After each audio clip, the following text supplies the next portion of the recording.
আসলে এই বিজ্ঞানের ছাত্র হওয়ায় কখনোই সব প্যারানর্মাল বিষয় তেমনটা বিশ্বাস করতাম না। ইনফ্যাক্ট স্রষ্টার অস্তিত্বেও সন্দেহ ছিল, কিন্তু বর্তমানে আমি স্রষ্টা বা তার অস্তিত্বে সম্পূর্ণ বিশ্বাসী বলতে পারেন। আমি প্রমাণ পেয়েই তাদের অস্তিত্বে বিশ্বাস করতে শিখেছি। মূল ঘটনায় আসি।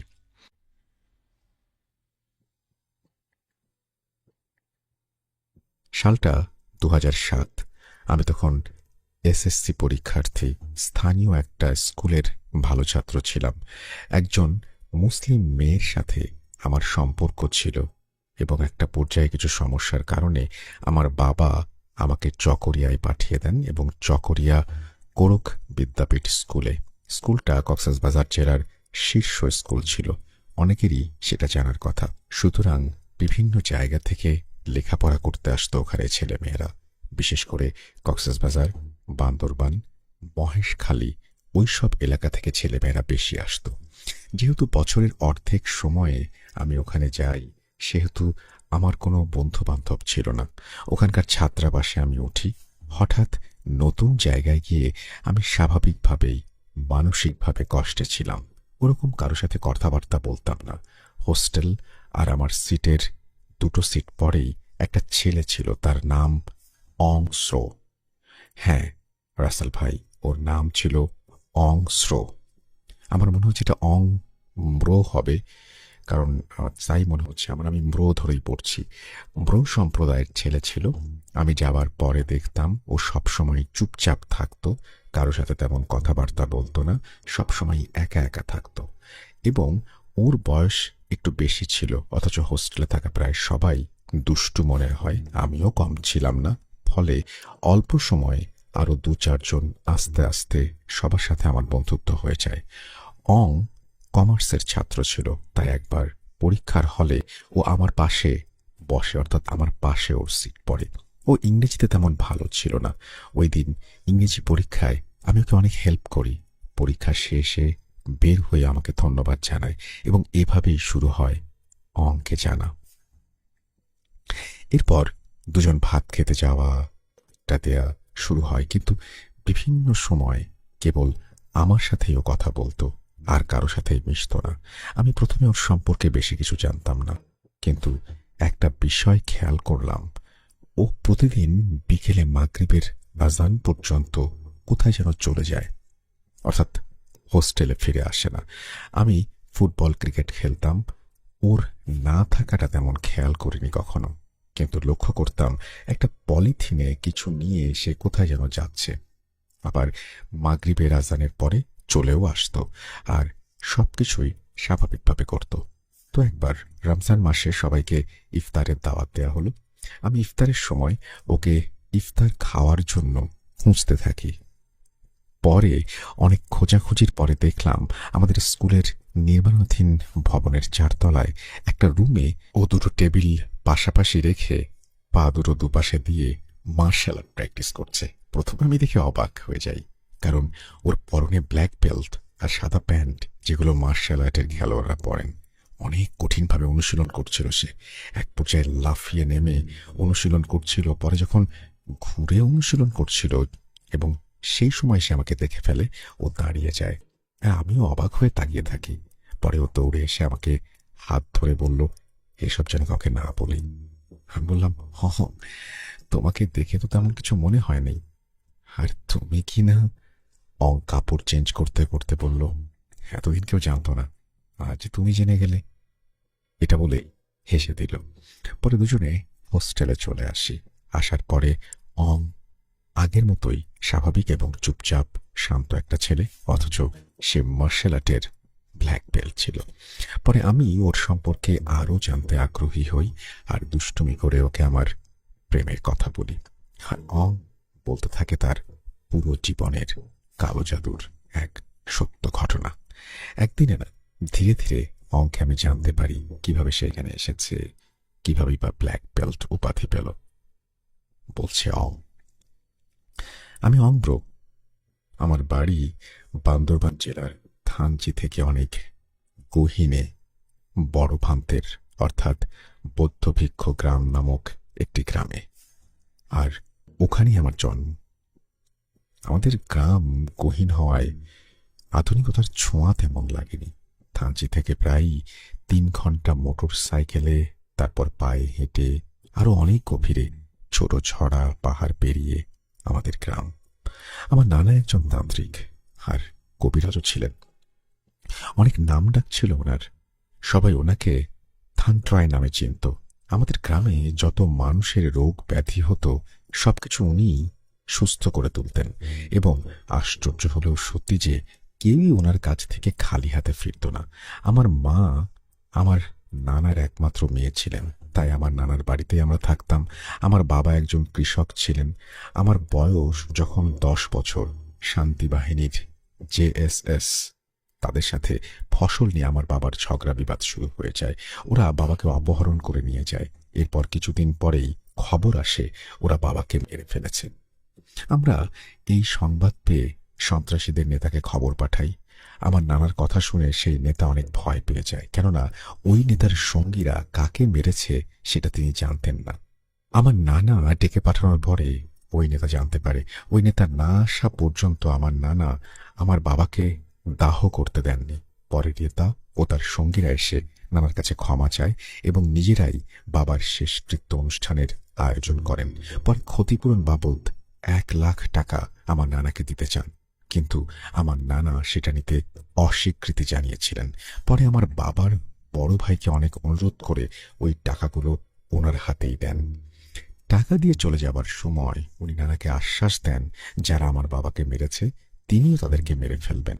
পরে আমার নানা ওনাকে বললেন যে না, যা করার আমার নানাই করবেন, নেতাদের কিছু করতে হবে না। একথা শুনে নেতারা আবার আমার নানার পায়ে পড়ে ক্ষমা চায়, কারণ ওই নেতা ভালো করেই জানতো আমার নানার ক্ষমতা সম্পর্কে। নানা শুধু এটুকুই বলেন যে যারা নির্দোষ তাদের কিছুই হবে না। নেতা চলে যাবার পরে আমার বাবার দাহ সম্পন্ন হয়। আমার নানা প্লাস্টিকের কৌটোয় আমার বাবার দেহভস্যের কিছু অংশ নিয়ে ঘরে চলে যান এবং ওই দিনের পর থেকে কারো সাথেই তেমন আর কথা বলেন না। শুধু নিজের রুমে দিনরাত কি সব মন্ত্রপাঠ করতেন। বলে রাখা ভালো, আমাদের সম্প্রদায়ের কেউ মারা গেলে 1 সপ্তাহের মধ্যে তার জন্য কিছু ধর্মীয় অনুষ্ঠান করার নিয়ম আছে, কিন্তু নানার নির্দেশে সেই অনুষ্ঠান করা হয়নি। প্রায় 3 দিন পরে আমার নানা আবার আমার বাবার দাহ জায়গায় এসে চারিদিকে 4টি কাঠি পুঁতে দেন এবং লাল সুতো দিয়ে পুরো দাহস্থানটি ঘিরে দেন আর 4টি মোমবাতি জ্বালিয়ে দেন। সাথে কি কি যেন আরো অনেক মন্ত্র পাঠ করেন। একটানা প্রায় 2-3 রাত মন্ত্রপাঠ শেষে নানা উঠে দাঁড়ান। তারপর আমার মাকে জড়িয়ে ধরে অনেক কান্নাকাটি করেন। এরপর নানা আবার তার রুমে চলে যান আর সাথে নিয়ে যান ওনার পছন্দের খাবার, গুঁড়ো দুধ আর পান, সুপারি, জর্দা। আমার নানার এমন কাজ দেখে পুরো গ্রামের সবাই, এমনকি থানচির লোকজনও অনেক ভয় পেয়ে যান, কেননা নানার তান্ত্রিক বিদ্যা সম্পর্কে সবাই ভালো করেই জানতেন। যেহেতু আমার বাবাকে রাতে হত্যা করা হয়েছিল, সেহেতু কে বা কারা করেছে সেটা কেউই জানতো না। তাই সবাই ভয়ে ছিল যে কি ক্ষতি হয় কার। বাবার মৃত্যুর 8ম দিনে খুব সকাল সকাল 2জন মহিলা, একজন পুরুষ পাগলের মতো আমার নানাকে খুঁজতে থাকে। অনেক ডাকাডাকির পর নানা রুম থেকে বের হয়ে তাদেরকে রাগান্বিত হয়ে ধমক দিয়ে বলেন, তোরা বাড়ি চলে যা, আমি তোদেরকে কিছুই করতে পারবো না। আমার মেয়ে বিধবা হয়েছে, তোরাও হবি, তোদের কোনো ক্ষমা নেই। এই বলে নানা আবার তার রুমে চলে যায়, দরজা বন্ধ করে দেয়। সেই মহিলাদের চিৎকার আর কান্নাকাটিতে গ্রামের সবাই এসে আমাদের উঠোনে জড়ো হয়। পরে নানার কথা অনুযায়ী গ্রামবাসী ওই মহিলা আর পুরুষটাকে চলে যেতে বলেন এবং জিজ্ঞেস করেন তারাই কি আমার বাবাকে মেরেছে কিনা এবং কেনই বা তারা নানার কাছে এভাবে ছুটে এসেছেন। তখন সেই মহিলারা বলতে লাগলেন, আজ থেকে সপ্তাহখানেক আগে সেই 2জন মহিলার একজনের স্বামী আর একজনের ভাই গভীর রাতে বাড়ি ফিরেন। স্বাভাবিকভাবে তারা প্রায়ই রাত করে বাড়ি ফিরত, যেহেতু তারা স্থানীয় সেই শীর্ষ সন্ত্রাসী পার্টির সাথে জড়িত, সেহেতু এ ব্যাপারে বাড়ির অন্যরা তেমন কিছু বলতো না। কিন্তু সেই রাতের 2 দিন পরে এক রাতে তারা দুজনেই বাড়িতে খাবার খেয়ে ঘুমিয়ে যায় এবং একটা সময় বিকট শব্দ করে চিৎকার করে ঘুম থেকে উঠে ভয় পেয়ে কেঁদে ওঠে এবং বলতে থাকে, ও আমাকে মেরে ফেলবে, ও আমাকে মেরে ফেলবে, এভাবে চিৎকার করে কাঁদতে থাকে। এবং অবাক করা বিষয় হলো দুজনেরই একসাথে একই সময়ে একই ঘটনা ঘটতে থাকে। দুজনের বাড়ির অন্য সদস্যরা দুঃস্বপ্ন দেখেছে ভেবে প্রথম রাতটা কাটিয়ে দেয়। কিন্তু ওই দিন থেকে কি সকাল কি রাত প্রতি মুহূর্তেই তারা কাঁদতে থাকে আর বলতে থাকে ও আমাকে মেরে ফেলবে। এক পর্যায়ে বাড়ির লোকেরা জিজ্ঞেস করতে থাকে সত্যি আসলে কি। তখন তারা সেই সত্যি বলে দেয় এবং তারা বলে তারাই আমার বাবাকে মেরেছে এবং তারা আমার বাবাকে সবসময় চোখের সামনে দেখছে আর আমার বাবা নাকি ওদের মারতে যাচ্ছে। দুজনের পরিবার একই সাথে একই এলাকায় হওয়ায় তাদের এমন কথা শুনে তাদের পরিবার একই সাথে একটা স্থানীয় কবিরাজের কাছে যান। কবিরাজ এই ব্যাপারে জানতে সন্ধ্যায় আসনে বসেন। কিছুক্ষণ পরে এক লাফে দাঁড়িয়ে যান এবং অনেক ভয়ে ভয়ে বলতে থাকেন, আমাকে মাফ করে দেন। আমি আমার জীবনে এরকম কোনো কিছু মোকাবেলা করিনি। এটা অনেক অনেক উচ্চ স্তরের কালো জাদু, ডাকিনী বিদ্যা। এবং এটা কোনো জিনভূতের কাজ নয়, এটা সরাসরি ওই মৃত লোকটার আত্মার কাজ, যাকে এখনো মুক্ত করে দেয়া হয়নি। এবং যিনি এসব করছেন তিনি সেই কাজে নিজের জীবন অধিষ্ঠান করে কাজ করছেন। সম্ভবত তোমাদের রোগীর মৃত্যু আগামী 9 থেকে 11 দিনের মধ্যে হবে। আর এরকম কাজ কেউ যদি করতে পারে তবে সেটা তিনি আমার গুরু। ধান চাই, এবং যদি সমাধান করতে পারে কেউ সেটা উনি। এই বলে তিনি দুহাত করজোড়ে নমস্কার করে বলতে থাকেন, গুরু আমাকে ক্ষমা করো, আমি তোমার কাছে হাত দিয়েছি। কবিরাজের এমন অসহায় কথা শুনে রোগীরা প্রায় পাগল প্রায় হয়ে যায়। তাদের পরিবার এই খবর জানতে পারে, তারা আমাদের বাবার সম্পর্কে জানতে পারে। পরে তারা নানার কাছে ছুটে আসে ক্ষমা চাইতে, কিন্তু আমার বাবা নিরপরাধ থাকায় আমার নানা নাছোড়বান্দা ছিলেন।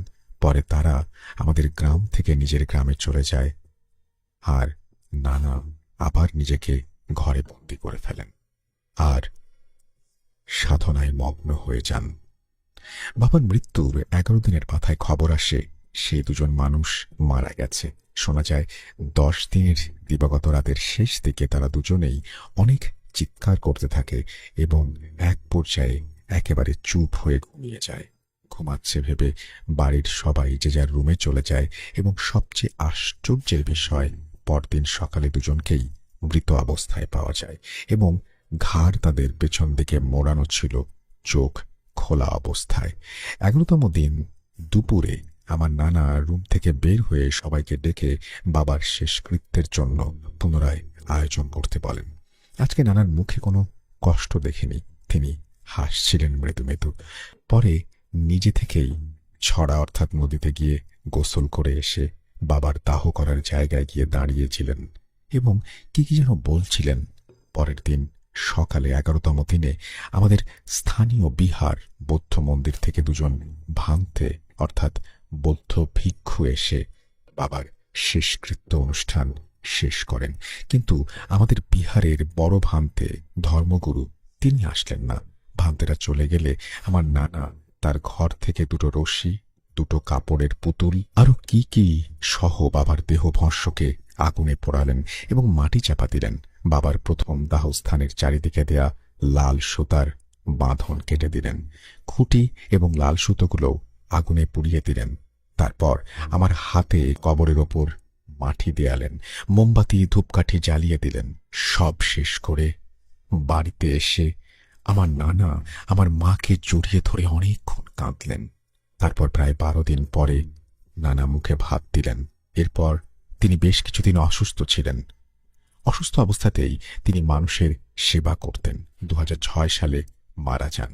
পরে আমাকে আমার মা বান্দরবন শহরের একটি খ্রিশ্চান স্কুলে ক্লাস 6-এ ভর্তি করিয়ে হোস্টেলে দিয়ে দেন।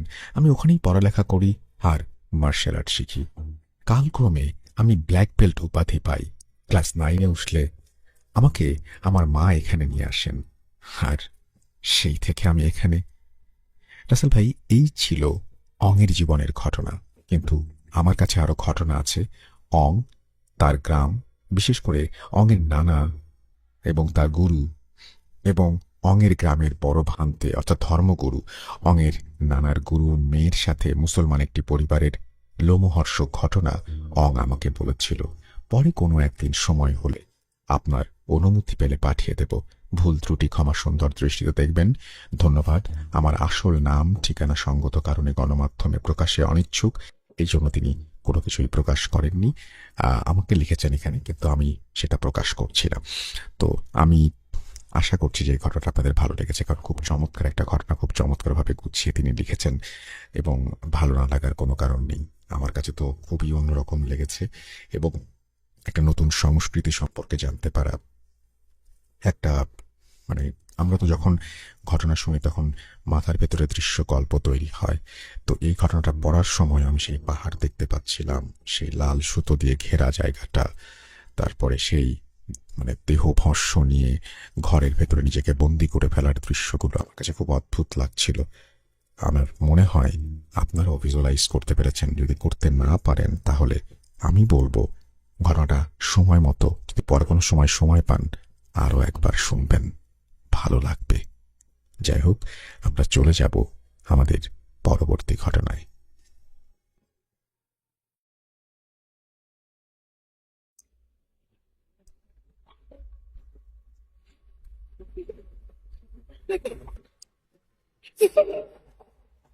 লুকোচুরি খেলবে? লুকোচুরি তুমি লুকাও, আমি ঠিক তোমাকে খুঁজে পাবো।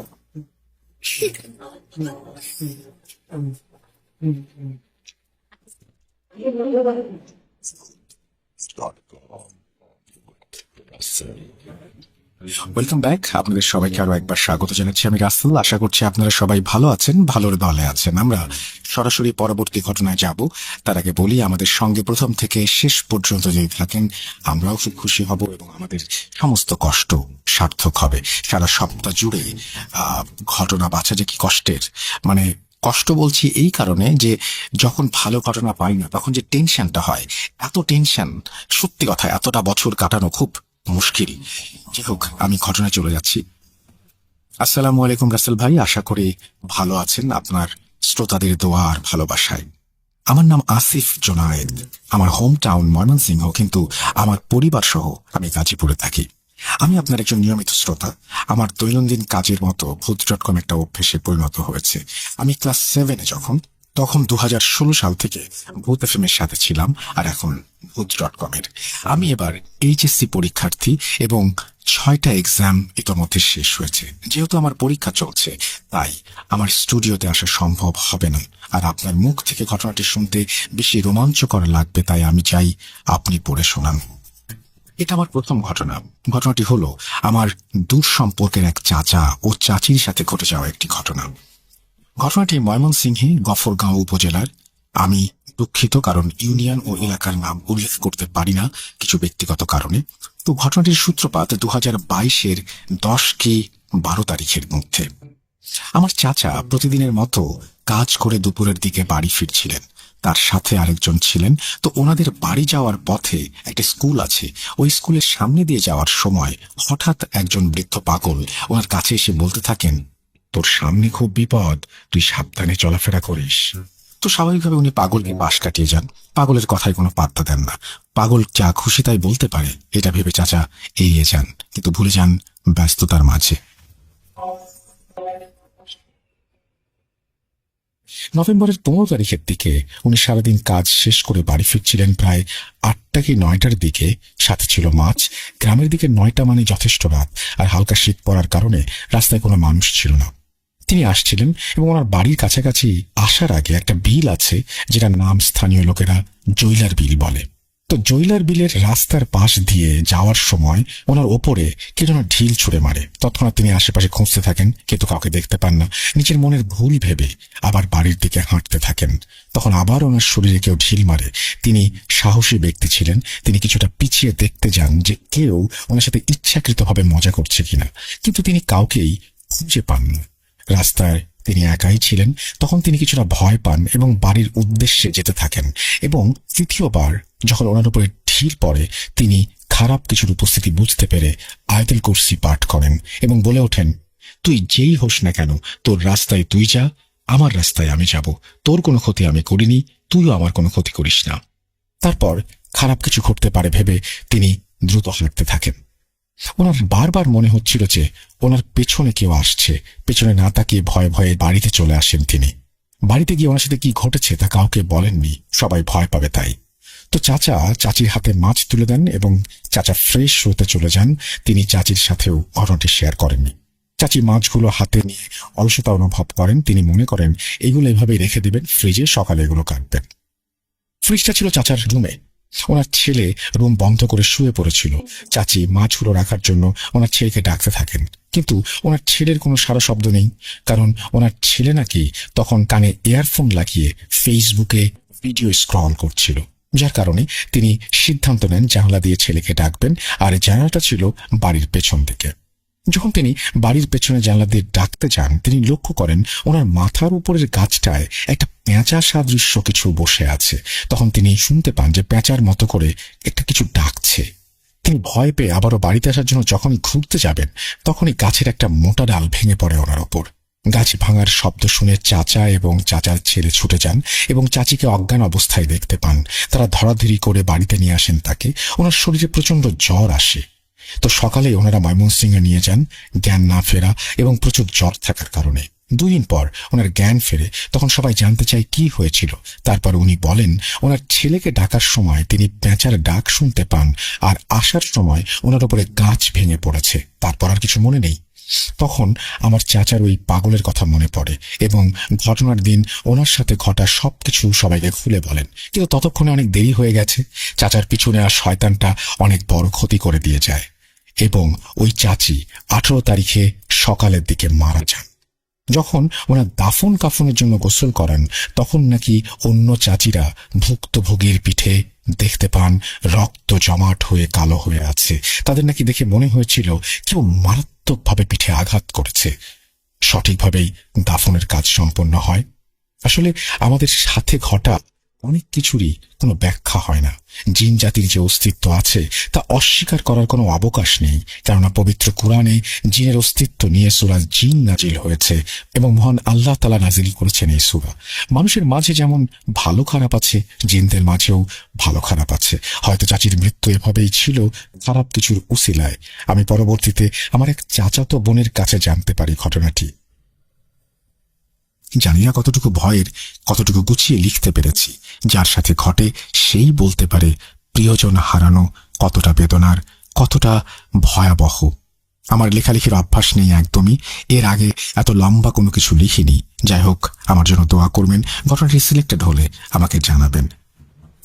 আপনার ঘটনাটি সিলেক্টেড হয়েছে এবং আশা করছি যে আপনি খুশি হয়েছেন সেই জন্য। এবং আপনার লেখা, আপনি বললেন যে আপনার লেখার অভ্যেস নেই, কিন্তু আপনার লেখার হাত খুব ভালো, এবং আমি সেই জন্যই আপনাকে অনুরোধ করব যে পরবর্তীতে যদি সময় হয়, সুযোগ হয়, তাহলে আমাদের ঘটনা পাঠাবেন।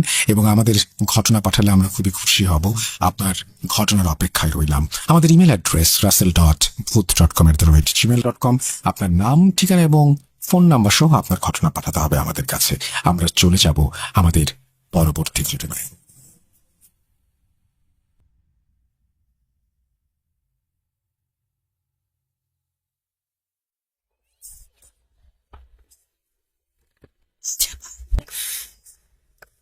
শুনতে পাচ্ছেন সব?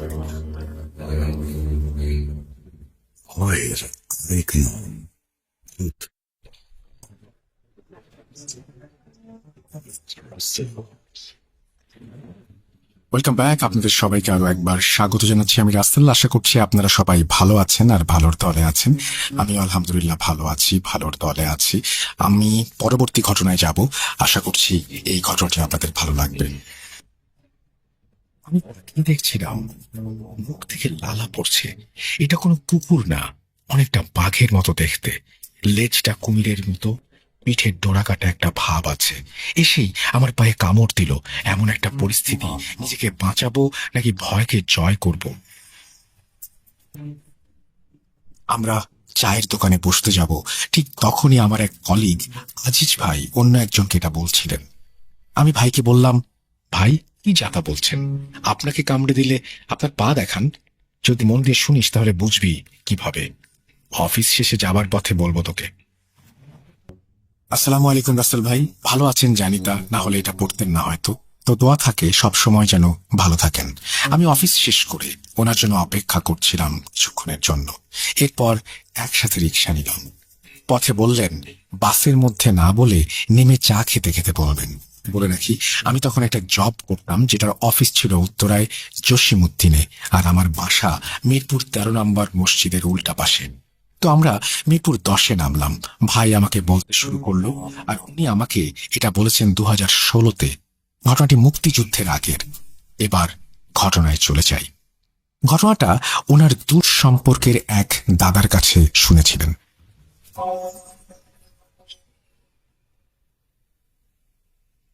সেদিন উনি এশার নামাজ পড়ে ভাবেন কিছু সময় মসজিদে বসে থাকবেন। বাইরে ঝড় বইছে, তাই উনি বের হতে পারছিলেন না। উনি মসজিদে মাগরিবের সময় এসেছিলেন। নদী পার হয়ে 20 মিনিট হেঁটে মসজিদে যেতে হয়।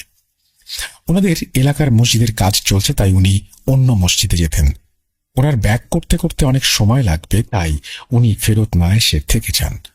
মসজিদে হুজুর ওনাকে বলেন, আমি আর মুয়াজ্জিন সাহেব আছি, আমাদের সাথে থেকে যান, অনেক রাত হয়ে গেছে, তাছাড়া কাদা রাস্তা, সাথে অন্ধকার, ঘাটে গেলে নৌকা পাবেন কিনা। দাদু ভাই বলেন যে, নৌকা না পেলে উত্তরকোনা দিয়ে হেঁটে চলে যাব, ওইদিকে পানি কম আছে, বাড়িতে না গেলে সবাই চিন্তা করবে, এর চেয়ে চলে যাওয়াই ভালো। তাই পরে মসজিদের হুজুর ওনাকে একটা টর্চ লাইট দিয়ে দেন। লাইটটা নিয়ে যান, কাজে দেবে, আর ওইদিকে রাস্তাটা ভালো না, আল্লাহর নাম নিতে নিতে যান। তো আমার দাদু বের হয়ে গেলেন। উনি আল্লাহকে ডাকতে ডাকতে যাচ্ছেন। তুফান আর বৃষ্টির কারণে পুরো রাস্তা কাদা কাদা হয়ে আছে। দাদু তাই জুতা খুলে হাতে নেন। আবছা আবছা আলোয় সামান্য দূরে দেখা যায়। তো 5-7 মিনিট হাঁটার পর উনি দেখলেন 4 জন লোক কিছু একটা কাঁধে নিয়ে যাচ্ছেন। উনি ভাবলেন, এত রাতে হয়তো জেলেরা মাছ ধরে ফিরছে।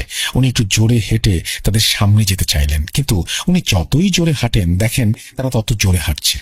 এরপর উনি হাঁক দিলেন, ভাই একটু দাঁড়াও, একসাথে যাই। এরপরই দেখেন যে ওনারা যেটা নিয়ে যাচ্ছেন ওটা থেকে কিছু একটা লাফ দিল, আর ওই 4 জন ঠিক তখনই হাওয়ায় মিলিয়ে গেল, আর সেই প্রাণীটা দাদির উপরে এসে লাফ দিল। দাদু তখন দেখলেন তার মুখ থেকে লালা পড়ছে। এটা কোনো কুকুর না অনেকটা বাঘের মতো দেখতে, লেজটা কুমিরের মতো, পিঠে আবার ডোরাকাটা দাগ। এসেই পায়ে কামড় দিল। এমন একটা পরিস্থিতি, নিজেকে বাঁচাবো নাকি ভয়কে জয় করব। দাদু হাতের টর্চটা দিয়ে ওই প্রাণীটার মাথায় বাড়ি দিলেন, কিন্তু ছাড়ল না। দাদু তখন মনে করলেন এমন কিছু বাস্তবে থাকতে পারে না, আর উনি সূরা আর দরুদ পড়তে শুরু করলেন। এরপর দেখলেন প্রাণীটা পা ছেড়ে দিল এবং আস্তে আস্তে একটা মানুষে পরিণত হলো। এরপর পুরো মানুষ না হয়ে শরীরটা শুধু হলো, এবং পেছনে একটা লেজের মতো। লালাগুলো তখন মুখ দিয়ে ঝরছে। দাদু কোনোভাবে খোঁড়াতে খোঁড়াতে নদীর যে দিকটায় পানি কম সেদিকে যেতে থাকলেন। আর পেছনে দেখলেন সেই প্রাণীটা ওনার পা থেকে বের হওয়া রক্তগুলো জিভ দিয়ে চেটে চেটে খাচ্ছে, আর দাদুর দিকে এগিয়ে আসছে, ঠিক একটা কুকুর যেভাবে খায়। সেই প্রাণীটির হাত মাটির মধ্যে কেমন যেন খামচি দিয়ে ধরে আছে সে। পিছনের পাগুলো মাটিতে ঠিক দেখতে মাকড়সার মতো, কিন্তু গায়ে একটা কাপড় আছে, তবে কি রঙের কাপড় সেটা মনে নেই ওনার। এরপর উনি গড়াতে গড়াতে পানিতে নামলেন, নেমে সাঁতার কাটতে লাগলেন। ওই প্রাণীটি পেছনে এসে দাঁড়িয়ে গেল। দাদু আর পেছনে তাকাননি। উনি ঠিক তখন শব্দ শুনলেন, ঝুঁক করে কেউ একজন পানিতে ঝাঁপ দিল। দাদু বুঝতে পারলেন দাদুর আর রক্ষা নেই। তিনি কালেমা পড়া শুরু করলেন জোরে জোরে। ঠিক তখনই ওই প্রাণীটা ওনাকে পানির ওপর ছুঁড়ে মারলেন, আর দাদু নদীর পাড়ে এসে পড়লেন। দাদুর মাথায় ব্যথা পান, গায়ে হাতেও ব্যথা পান, আবার অন্যদিকে তার পা দিয়েও রক্ত ঝরছিল। আর ঠিক তখন সেই প্রাণীটা উড়ে এসে দাদুর ওপরে পড়ল। উনি দেখলেন ওই প্রাণীটা ওনার মুখের ওপর লালা ফেলছে, আর দাদু নিজেকে ধরে রাখতে পারলেন না, উনি জ্ঞান হারান। এরপর যখন ওনার জ্ঞান ফেরে উনি দেখেন যে উনি একটা জঙ্গলে পড়ে আছেন। ওনার বাম হাতে কামড়ের দাগ, ওনার গায়ের পাঞ্জাবিটা ছিঁড়ে বাজে অবস্থা হয়ে গেছে, কাদা লেগে আছে বিভিন্ন জায়গায়, শুকনো সবকিছু। তখন উনি দেখলেন একটা লোক এসে ওনাকে হাত ধরে টেনে তুললেন। দাদু তখন ওই লোকটাকে জিজ্ঞেস করলেন, আমি কোথায় আছি? গতকাল রাতে। লোকটা থামিয়ে বললেন, আমি সব জানি, আপনার বলতে হবে না। আপনার গতকাল রাতে এভাবে কাউকে ডাকা ঠিক হয়নি। যাচ্ছিলেন একা, চলে যেতেন, কেন ডাক দিলেন? লোকটা দাদুকে জঙ্গল থেকে বের হবার রাস্তা দেখিয়ে দিলেন, আর একটা লতা পাতা জড়ানো বেড়া পার হতেই দাদুকে বললেন, ভালো থাকবেন। আর লোকটা গায়েব হয়ে যায়। দাদু দেখেন উনি এখনো ওনার বাড়ির রাস্তায় আসেননি, ওনাকে নদী পার হতে হবে।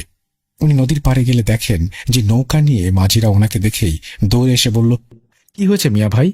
তারপর ওনারা ধরে নৌকায় ওঠান। ওনাকে জিজ্ঞেস করায় উনি বলেন যে রাতে মাথা ঘুরে পড়ে গিয়েছিলেন, কিন্তু উনি আসল ঘটনা বলেন না। উনি চাচ্ছিলেন আগে বাড়িতে পৌঁছাবেন, তারপর কারোর সাথে কথা বলবেন। উনি গা হাত নৌকায় থাকতে থাকতে ধুয়ে নিলেন। ওনার পায়ে একটা কাপড় দিয়ে কিছু একটা লাগানো ছিল, পাঞ্জাবির বিভিন্ন জায়গায় ছিঁড়ে গেছে, রক্ত লেগে আছে। পরে উনি বাসায় এসে সময় মতো সবাইকে ঘটনাটি বললেন। উনি পায়ের দাগটাও দেখিয়েছিলেন সবাইকে, তবে সেখানটায় দেখা গেল দাগ আছে 9টা দাঁতের, 5টা পায়ের ওপরের দিকে আর 4টা নিচের দিকে। আর ঠিক মানুষের দাঁতের মতো কামড়ের দাগ, কিছুটা শুকিয়ে গেছে, রক্ত পড়াও বন্ধ হয়েছে, তবে অনেকটা গর্ত হয়নি। ঘটনা কারো ভালো লাগবে কিনা জানি না, শেয়ার করলে খুশি হব। আর হ্যাঁ, ঘটনাটা লেখার স্বার্থে কিছু জিনিস আমাকে গুছাতে হয়েছে, এতে ভুল ত্রুটি হলে ক্ষমা করবেন। রাশেদুল বিয়াস পাঠিয়েছেন ঘটনাটি। আশা করছি আপনাদের ভালো লেগেছে। ভালো লাগলে অবশ্যই আমাদের জানাবেন। আমরা চলে যাব আমাদের পরবর্তী ঘটনায়।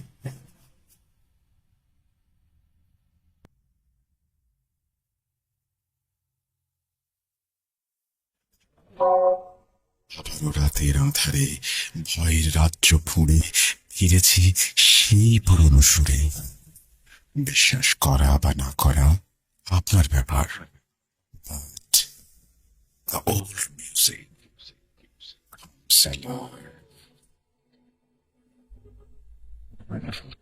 alive.com. The fear returns with wrestle.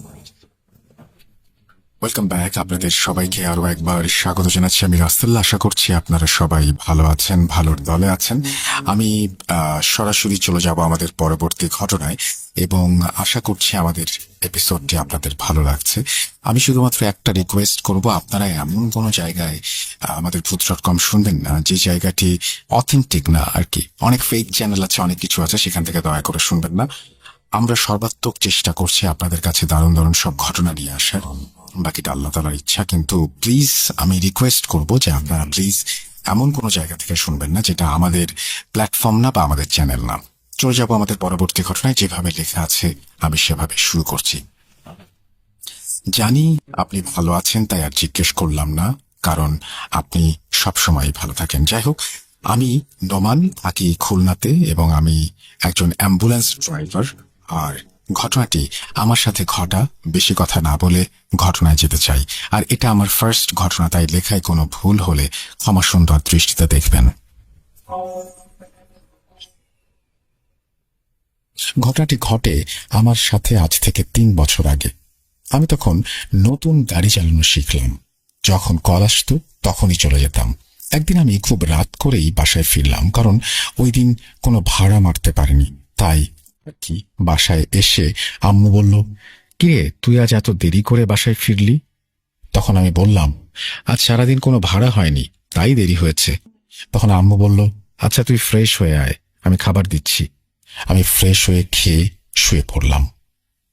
ঠিক রাত 1টা বাজে আমার মোবাইলে একটা কল আসলো। আমি একটু হকচকিয়ে উঠলাম। দেখি আমার মোবাইলে 10 বার কল এসেছে। আসলে খুবই ক্লান্ত ছিলাম, তাই কলটা ধরতে পারিনি। পরের বার আবার কল আসলো এবং আমি ধরলাম। বললাম, আসসালামু আলাইকুম, কে বলছেন? ওপাশ থেকে একজন বলল, ভাই, একটা ডেড বডি আছে, আপনি একটু তাড়াতাড়ি আসেন। কোথায় যাবেন? পিরোজপুর সন্ন্যাসী শহরে। যাই হোক, আমি তখন আমার হেল্পারকে ফোন দিলাম। বললাম, কোথায় তুই? ও বলল, ভাই আমি তো বাসায়। ট্রিপ পেয়েছি একটা, তাড়াতাড়ি চলে আয়, মেডিকেলে যেতে হবে। আমি তখনও ভাবিনি আমার জন্য কত বড় একটা চমক রয়েছে। যাই হোক, আমি তাড়াতাড়ি মেডিকেলের মর্গে এসে লাশটা গাড়িতে তুললাম এবং দেখলাম লাশটা একটা হিন্দুর লাশ। তারপর আমি তার মুখের কাপড়টা ঢেকে দিলাম। আমি তাদেরকে বললাম, আপনারা যারা যারা যাবেন উঠে পড়েন। তারপর সবাই উঠল এবং আমি গাড়ি চালাতে শুরু করলাম। প্রথমে ঠিকঠাক মতোই গাড়ি চলল, কিন্তু আমরা যখন রূপসা ব্রিজ পার হলাম তখনই বিপত্তি ঘটল। আমি আমার বামে তাকিয়ে যা দেখি তা দেখে আমি রীতিমতো অবাক। আমার পেছনে যে লাশটা, সেটা আমার গাড়ির সাথে সাথে হাঁটছে আর বলছে যে তাকে কোথায় নিয়ে যাওয়া হচ্ছে। এটা দেখে আমার ঘাম টপ টপ করে পড়তে শুরু করলো। জানি লিসেনাররা বিশ্বাস করবেন না, তো এটাই সত্যি। কি ভাবছেন এখানেই শেষ?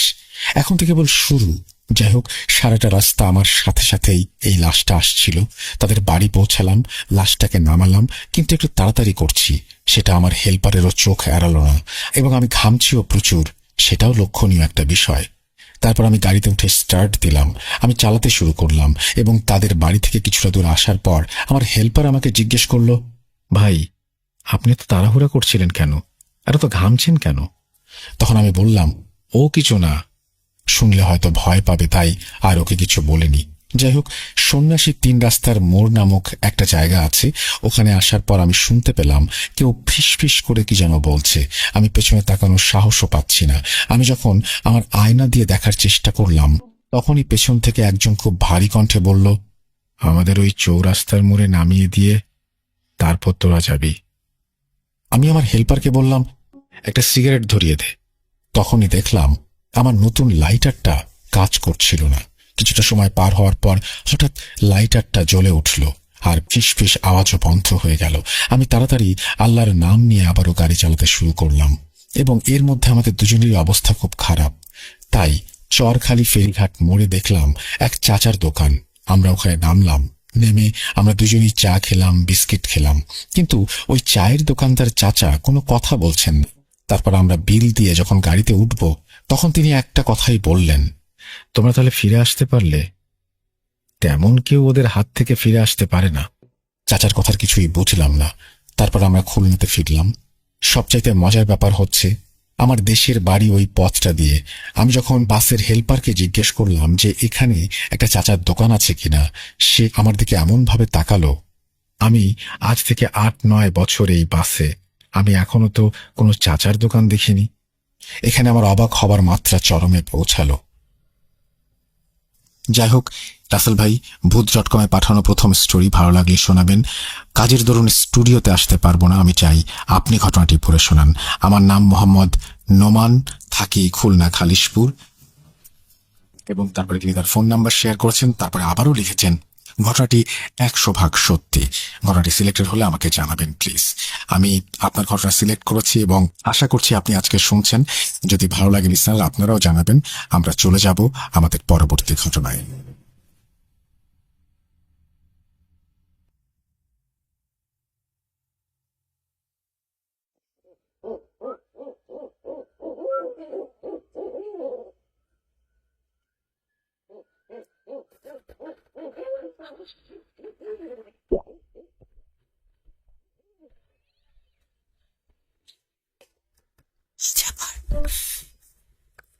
শুনতে পাচ্ছেন শব্দ?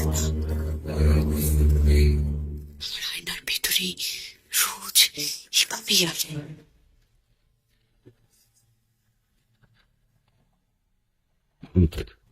.com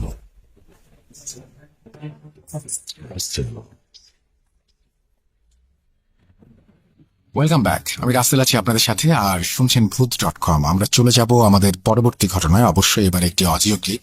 আশা করছি আমাদের এই অডিও ক্লিপটি আপনাদের ভালো লাগবে। যদি ভালো লাগে অবশ্যই আমাদের জানাবেন, যদি ভালো না লাগে সেটাও আমাদেরকে জানাবেন। আমরা কয়েকদিন ধরে, কয়েক সপ্তাহ ধরে ভালো ভালো অডিও ক্লিপগুলোই আপনাদেরকে শোনাচ্ছি এবং শোনানোর চেষ্টা করছি, এবং সেই জন্য আপনাদের সহযোগিতা দরকার। আপনারাও প্রচুর পরিমাণে অডিও ক্লিপ পাঠান, যাতে আমরা নিয়মিতভাবেই চমৎকার সব ঘটনা আপনাদের কাছে নিয়ে আসতে পারি। চলুন কথা না বাড়িয়ে আমরা সরাসরি চলে যাই ঘটনায়।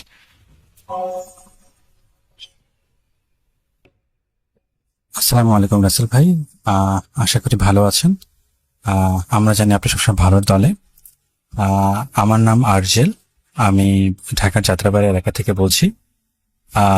উল্লেখ্য, ভূত.com-এ এটি আমার পাঠানো প্রথম অডিও ক্লিপ, প্রথম কোনো ঘটনা। আমি সেই 2010 সাল থেকেই ভূত FM এর সাথে, অর্থাৎ আপনার সাথে আসলে অনেকবার অনেক রাত্রে ভয়ের রাজ্যে হারিয়ে গিয়েছি। তো আমি আজকে যে ঘটনাটি শেয়ার করব সেটি অলমোস্ট সেই সময়কার ঘটা একটি ঘটনা। তো ঘটনাটি একটু বড়, আশা করি একটু মনোযোগ দিয়ে শুনবেন এবং ভুল ত্রুটি ক্ষমা সুন্দর দৃষ্টিতে দেখবেন। আমি যে ঘটনাটির কথা বলছি সেটি আসলে গাজীপুরের একটি গার্মেন্টস ফ্যাক্টরি রিলেটেড ঘটনা। তো সঙ্গত কারণেই, যেহেতু এখনো গার্মেন্টস ফ্যাক্টরিটি এখনো রানিং অবস্থায় আছে, এখানে শত শত মানুষ কাজ করছে, তো সঙ্গত কারণে আমি সেই প্রতিষ্ঠানটির নাম এখানে উল্লেখ করছি না এবং এক্সাক্ট লোকেশনটি দিচ্ছি না। তবে আমি যে ঘটনাগুলো শেয়ার করবো সেগুলো সম্পূর্ণ সত্য, এবং এগুলোর সাক্ষী আসলে বহু মানুষ। তো প্রথমে ঘটনাটিতে আমি একদম সরাসরি চলে যাচ্ছে এখন। ঘটনাটি অ্যাকচুয়ালি ঘটেছে 2008-এর মাঝামাঝি থেকে 2009-এর শেষ দিক পর্যন্ত। তো অ্যাকচুয়ালি যেটি মানে আমরা শুনি, তখন আমরা হাই স্কুলে পড়তাম। তো প্রথমত হচ্ছে আমাদের স্কুলে এই গার্মেন্টস ফ্যাক্টরির বিভিন্ন বিষয় নিয়ে আলোচনা হতো, যে সেখানে অনেক ধরনের ভৌতিক কার্যক্রম হচ্ছে, অনেক অনেক যেখানে যারা কাজ করছেন তারা কাজ শেষে বাইরে এসে বিভিন্ন ধরনের এক্সপিরিয়েন্স শেয়ার করছেন। তো আমরা যেহেতু অনেক ছোট ছিলাম, আমাদের সাথে এই বিষয়গুলো নিয়ে মানে ওভাবে কারোর সাথে কথা হতো না। দেখা যেত যে লোকমুখে ভেসে আসা যে ঘটনাগুলো, এক্সপিরিয়েন্স গুলো, সেগুলোই আমরা শুনতাম।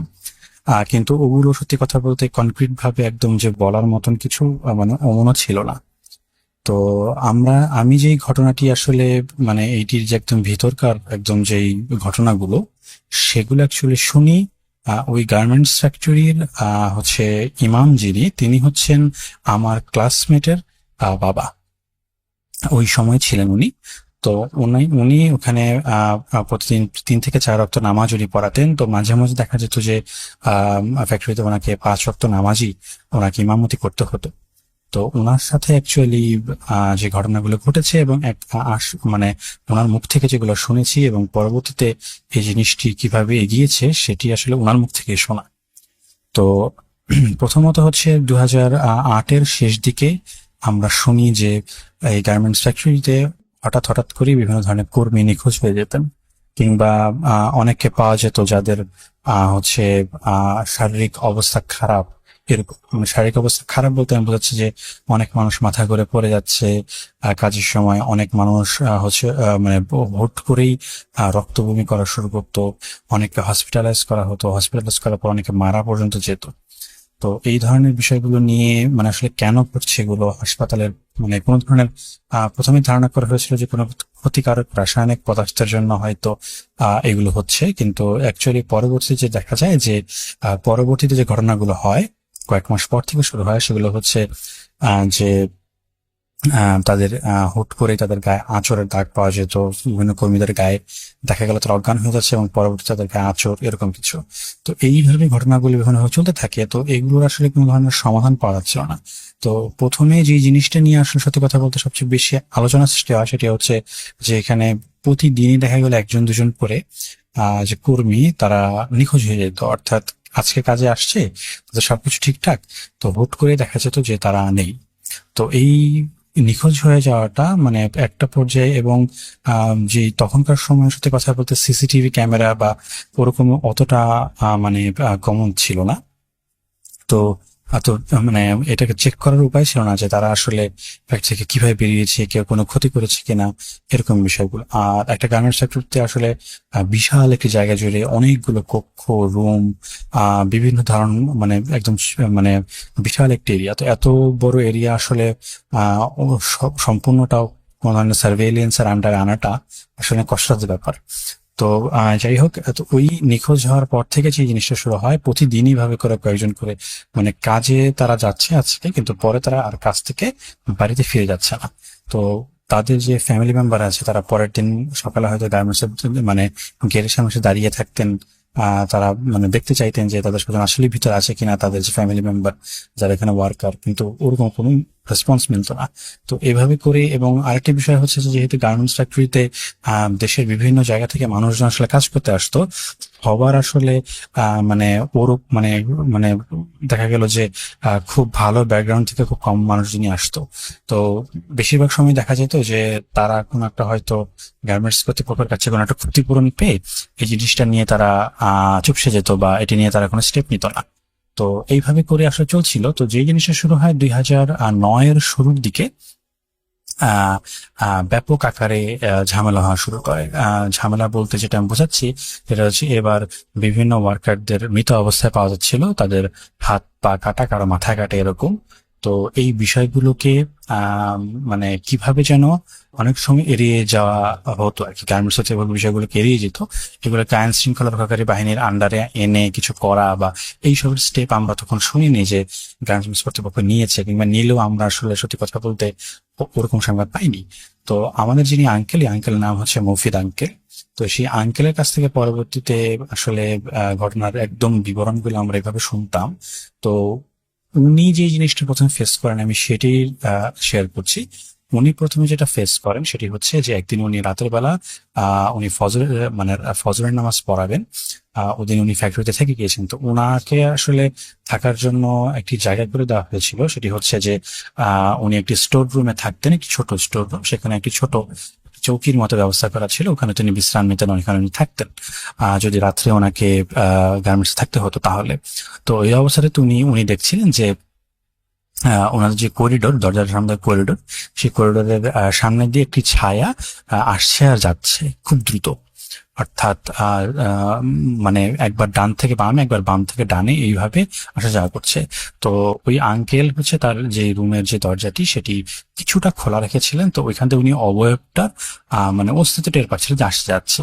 তো উনি যেটা এরপরে যেটা করেন সেটা হচ্ছে যে নর্মালি ওটি একটি স্টোর রুমের জায়গা, তো ওইখানে আসলে সাধারণত অত রাত্রে মানে কোনো ওয়ার্কারদের কাজেও আসার সম্ভাবনাটা খুব কম ছিল।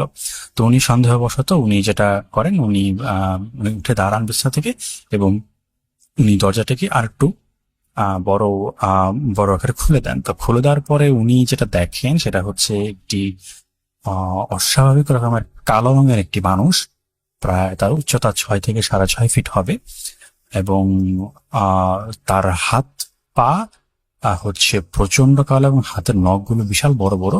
তো উনি প্রথমে যেটা দেখেন যে ওটা হচ্ছে ওনাকে ক্রস করে সামনের দিকে এগিয়ে যাচ্ছিল করিডোর দিয়ে। উনি তখন দরজার থেকে একটু ভিতরে দাঁড়িয়ে আছেন। তো ওই অবস্থায় উনি দেখলেন যে প্রথমে উনি দেখেন যে ওই জিনিসটার পিঠ দেখেন যে এটা হেঁটে যাচ্ছে।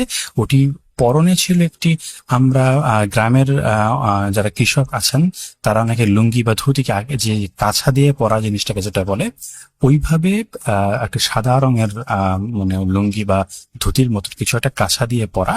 হ্যাঁ, তো ওই এবং পুরোটা, আর বাকি শরীর আর কোনো কাপড় চোপড় নেই। তো ওইভাবে যাচ্ছে। তো উনি যখন দেখেন ওই জিনিসটা যখন আবার ব্যাক করছে, অর্থাৎ ডান পাশ থেকে যখন বাম পাশে যখন সে করিডোর থেকে আসছে, উনি তখন যেটা দেখলেন এই জিনিসটার কোনো মাথা নেই, এবং এটার মাথা হচ্ছে ওটার বাম হাতের উপরে সেটা নিয়ে ওটা হাঁটছে। এবং উনি যখন এই মাথাটার দিকে তাকালেন তিনি দেখলেন ওটা চোখ দিয়ে তাকিয়ে দিয়েছে, মুখ দিয়ে একটি মানে মানে হাসির মতন একটি রিয়াকশন ওটি দিয়ে রেখেছে। এবং ওনাকে দেখা মাত্রই ওই জিনিসটি এতক্ষণ যে হাঁটাচলা করছিল বন্ধ করে সোজাসুজি ওই মুফিদ আঙ্কেলের দিকে তাকিয়েছিলেন। এটি দেখে আমাদের যিনি আঙ্কেল ছিলেন তিনি মানে অনেকটা ভারসাম্য হারিয়ে যাওয়ার মতন অবস্থা হয়। কিন্তু উনি আসলে অনেক মানে সাহসী একজন ব্যক্তি ছিলেন, এবং উনি যেহেতু একজন ইমাম ছিলেন তো উনি দোয়া দুরুদ বা ওনার যেসব পড়ার উনি পড়তে থাকেন। তো একটা পর্যায়ে পড়তে পড়তে যে জিনিসটা দেখা যায় যে ওই জিনিসটা মানে উল্টো দিকে ঘুরে হচ্ছে চলে যাচ্ছে। উনি দেখলেন উল্টো দিকে ঘুরে চলে যাচ্ছে, এবং উনি সেই জিনিসটা করেন, ওই দরজা থেকে বেরোয় দেখেন এই জিনিসটা আসলে এই করিডোর থেকে গিয়ে একটা দিকে চলে গেল। তো উনি যখন একটু পিছু পিছু গেলেন, পিছু পিছু যাওয়ার পরে দেখেন এই করিডোর যে পরে যে ফাঁকা জায়গায় গিয়ে দেখেন কোনো কিছু অস্তিত্ব নেই, কোনো কিছু ট্রেস নেই। তো উনি যখন এই জিনিসটা ফেস করেন তখন হচ্ছে অ্যাকচুয়ালি উনি আসলে ওনার যিনি সুপিরিয়র ছিলেন এখনকার জেনারেল ম্যানেজার তাকে জানান। তো জেনারেল ম্যানেজার বলেন এগুলো আপনি ভুল দেখেছেন বা এগুলো নিয়ে আপনার চিন্তা ভাবনা করতে হবে না, এরকম কিছু একটা। তো বিপত্তি যেটা হয় যে এরপরে গার্মেন্টস এর অনেকেই এরকম দেখতে থাকে। তো এদেরকে ক্ষতি করা না হলেও তারা অনেকে ভয়ে দেখা গেল মানসিকভাবে অনেকে বিপর্যস্ত হয়ে পড়েন, অনেকে বিভিন্ন ধরনের কিছু এক্সপিরিয়েন্স করেন। তো এই আর ওদিক দিয়ে তো নিখোঁজ হওয়া কিংবা বলা চলতেছে। তো একটা পর্যায়ে গিয়ে যেটা হয় যে মানে এইখানে আসলে কাজ করার জন্য লোকের সংখ্যা মানে কমে আসে, কিন্তু কারণ এই জিনিসগুলো সব গোপন করার মতন। একটা পর্যায়ে গিয়ে যখন জানতে পারেন এভাবে একজন একজন করে চলে যাচ্ছে প্রতিদিন অথবা একটা দিন পর পর, তখন অনেক মানুষ এখানে মানে কাজ করতে চাইতো। তো একটি পর্যায়ে সত্যি কথা বলতে মালিক পক্ষ থেকে একজন যিনি এমডি তিনি আসেন এই আঙ্কেলের সাথে কথা বলতে। তো কথা বলে উনি এই আঙ্কেলকে জানান যে অ্যাকচুয়ালি প্রায় বছর খানেক ধরে প্রতিদিন রাতে উনি একটা স্বপ্ন দেখেন। এই স্বপ্নটি হচ্ছে যে একটি কালো ধুতি পরা লোক, মাথাহীন লোক, ওনার এমডি ডেসক্রিপশন মতে আমাদের আঙ্কেল দেখেছিলেন হুবহু সেম অমর টেলর স্বপ্ন আসছে, এসে বলতেছে যে এইখানে মানে তুই টিকতে পারবি না, তোর এই প্রতিষ্ঠান টিকবে না, তুই যদি এখানে টিকাতে চাস তাহলে তোর মেয়েকে এখানে বলে দিতে হবে। উল্লেখ্য এমডির মাত্র একটি সন্তান ছিল, একটি মেয়ে সন্তান। তো হুজুরকে বলেন উনি এইটি প্রায় বছর খানেক ধরে দেখছেন এবং যেদিন থেকে উনি আসলে দেখছেন সেদিন থেকেই উনি গার্মেন্টস এর বিভিন্ন ধরনের এক্সপিরিয়েন্স সম্পর্কে উনি রিপোর্ট পাওয়া শুরু করেছিলেন। কিন্তু উনি এই বিষয়টাকে উনি মানসিকভাবে, শুধুমাত্র যে আর্থিক লোকসান হতো তাই না, উনি মানসিকভাবে এখন অনেক ভেঙে পড়েছেন। তো এই ঘটনাগুলো উনি ধামাচাপা দিয়ে আর কদিন চলবেন। তো উনি অ্যাকচুয়ালি আঙ্কেলের কাছে এসে বলেন যে এই বিষয়ে কি ব্যবস্থা করা যায়। তো আঙ্কেল যেটি বলেন যে আসলে আমি এই বিষয়টি নিয়ে আমার পক্ষে আমার যে জ্ঞান, আমার যে ক্ষমতা সেই অনুযায়ী আসলে আমার পক্ষে করানো সম্ভব না। তবে উনি আসলে আমার আঙ্কেল চট্টগ্রামের একটি বিখ্যাত মাদ্রাসা থেকে লেখাপড়া করেছিলেন। তো উনি বললেন যে উনার এক বড় ভাই আছেন যিনি এখন এই মাদ্রাসার শিক্ষক, তাকে তিনি আনতে পারেন, তিনি এসে আর কি ফাইন্ড আউট করতে পারে প্রবলেমটা কি। তো যে কথা সেই কাজ। তো ওরকম ভাবে খুব ইমিডিয়েট বেসিসে হচ্ছে ওই হুজুরকে, চট্টগ্রামের সেই মাদ্রাসার হুজুরকে আনা হয়। তো চট্টগ্রাম মায়ের হুজুর উনি আসেন, উনি আসার পরে পুরো ফ্যাক্টরিটা ঘুরেন, উনি দেখেন সবকিছু, ঘটনা সবকিছু শোনার পরে উনি যেটা বলেন যে আমাকে আসলে এখানে কি হচ্ছে সেটা জানার জন্য আসনে বসতে হবে। তো যেই সব জিনিসপত্র নর্মাল আসনে বসানোর জন্য লাগে, যেমন মোমবাতি, আগরবাতি বা বিভিন্ন ধরনের জিনিস, এগুলো নিয়ে উনি গার্মেন্টস একটি ফাঁকা জায়গাতে উনি বসেন। তো বসার পরে উনি ওনার যেই জিনগুলো তাদেরকে উনি মানে ডাকেন। তো ডাকার পরে মানে ওনার সাথে জিনিসগুলো দেখেন। তো এই জিনরা যেটা বলে সেটি হচ্ছে যে আপনার আপনি যত তাড়াতাড়ি সম্ভব এখান থেকে চলে যান।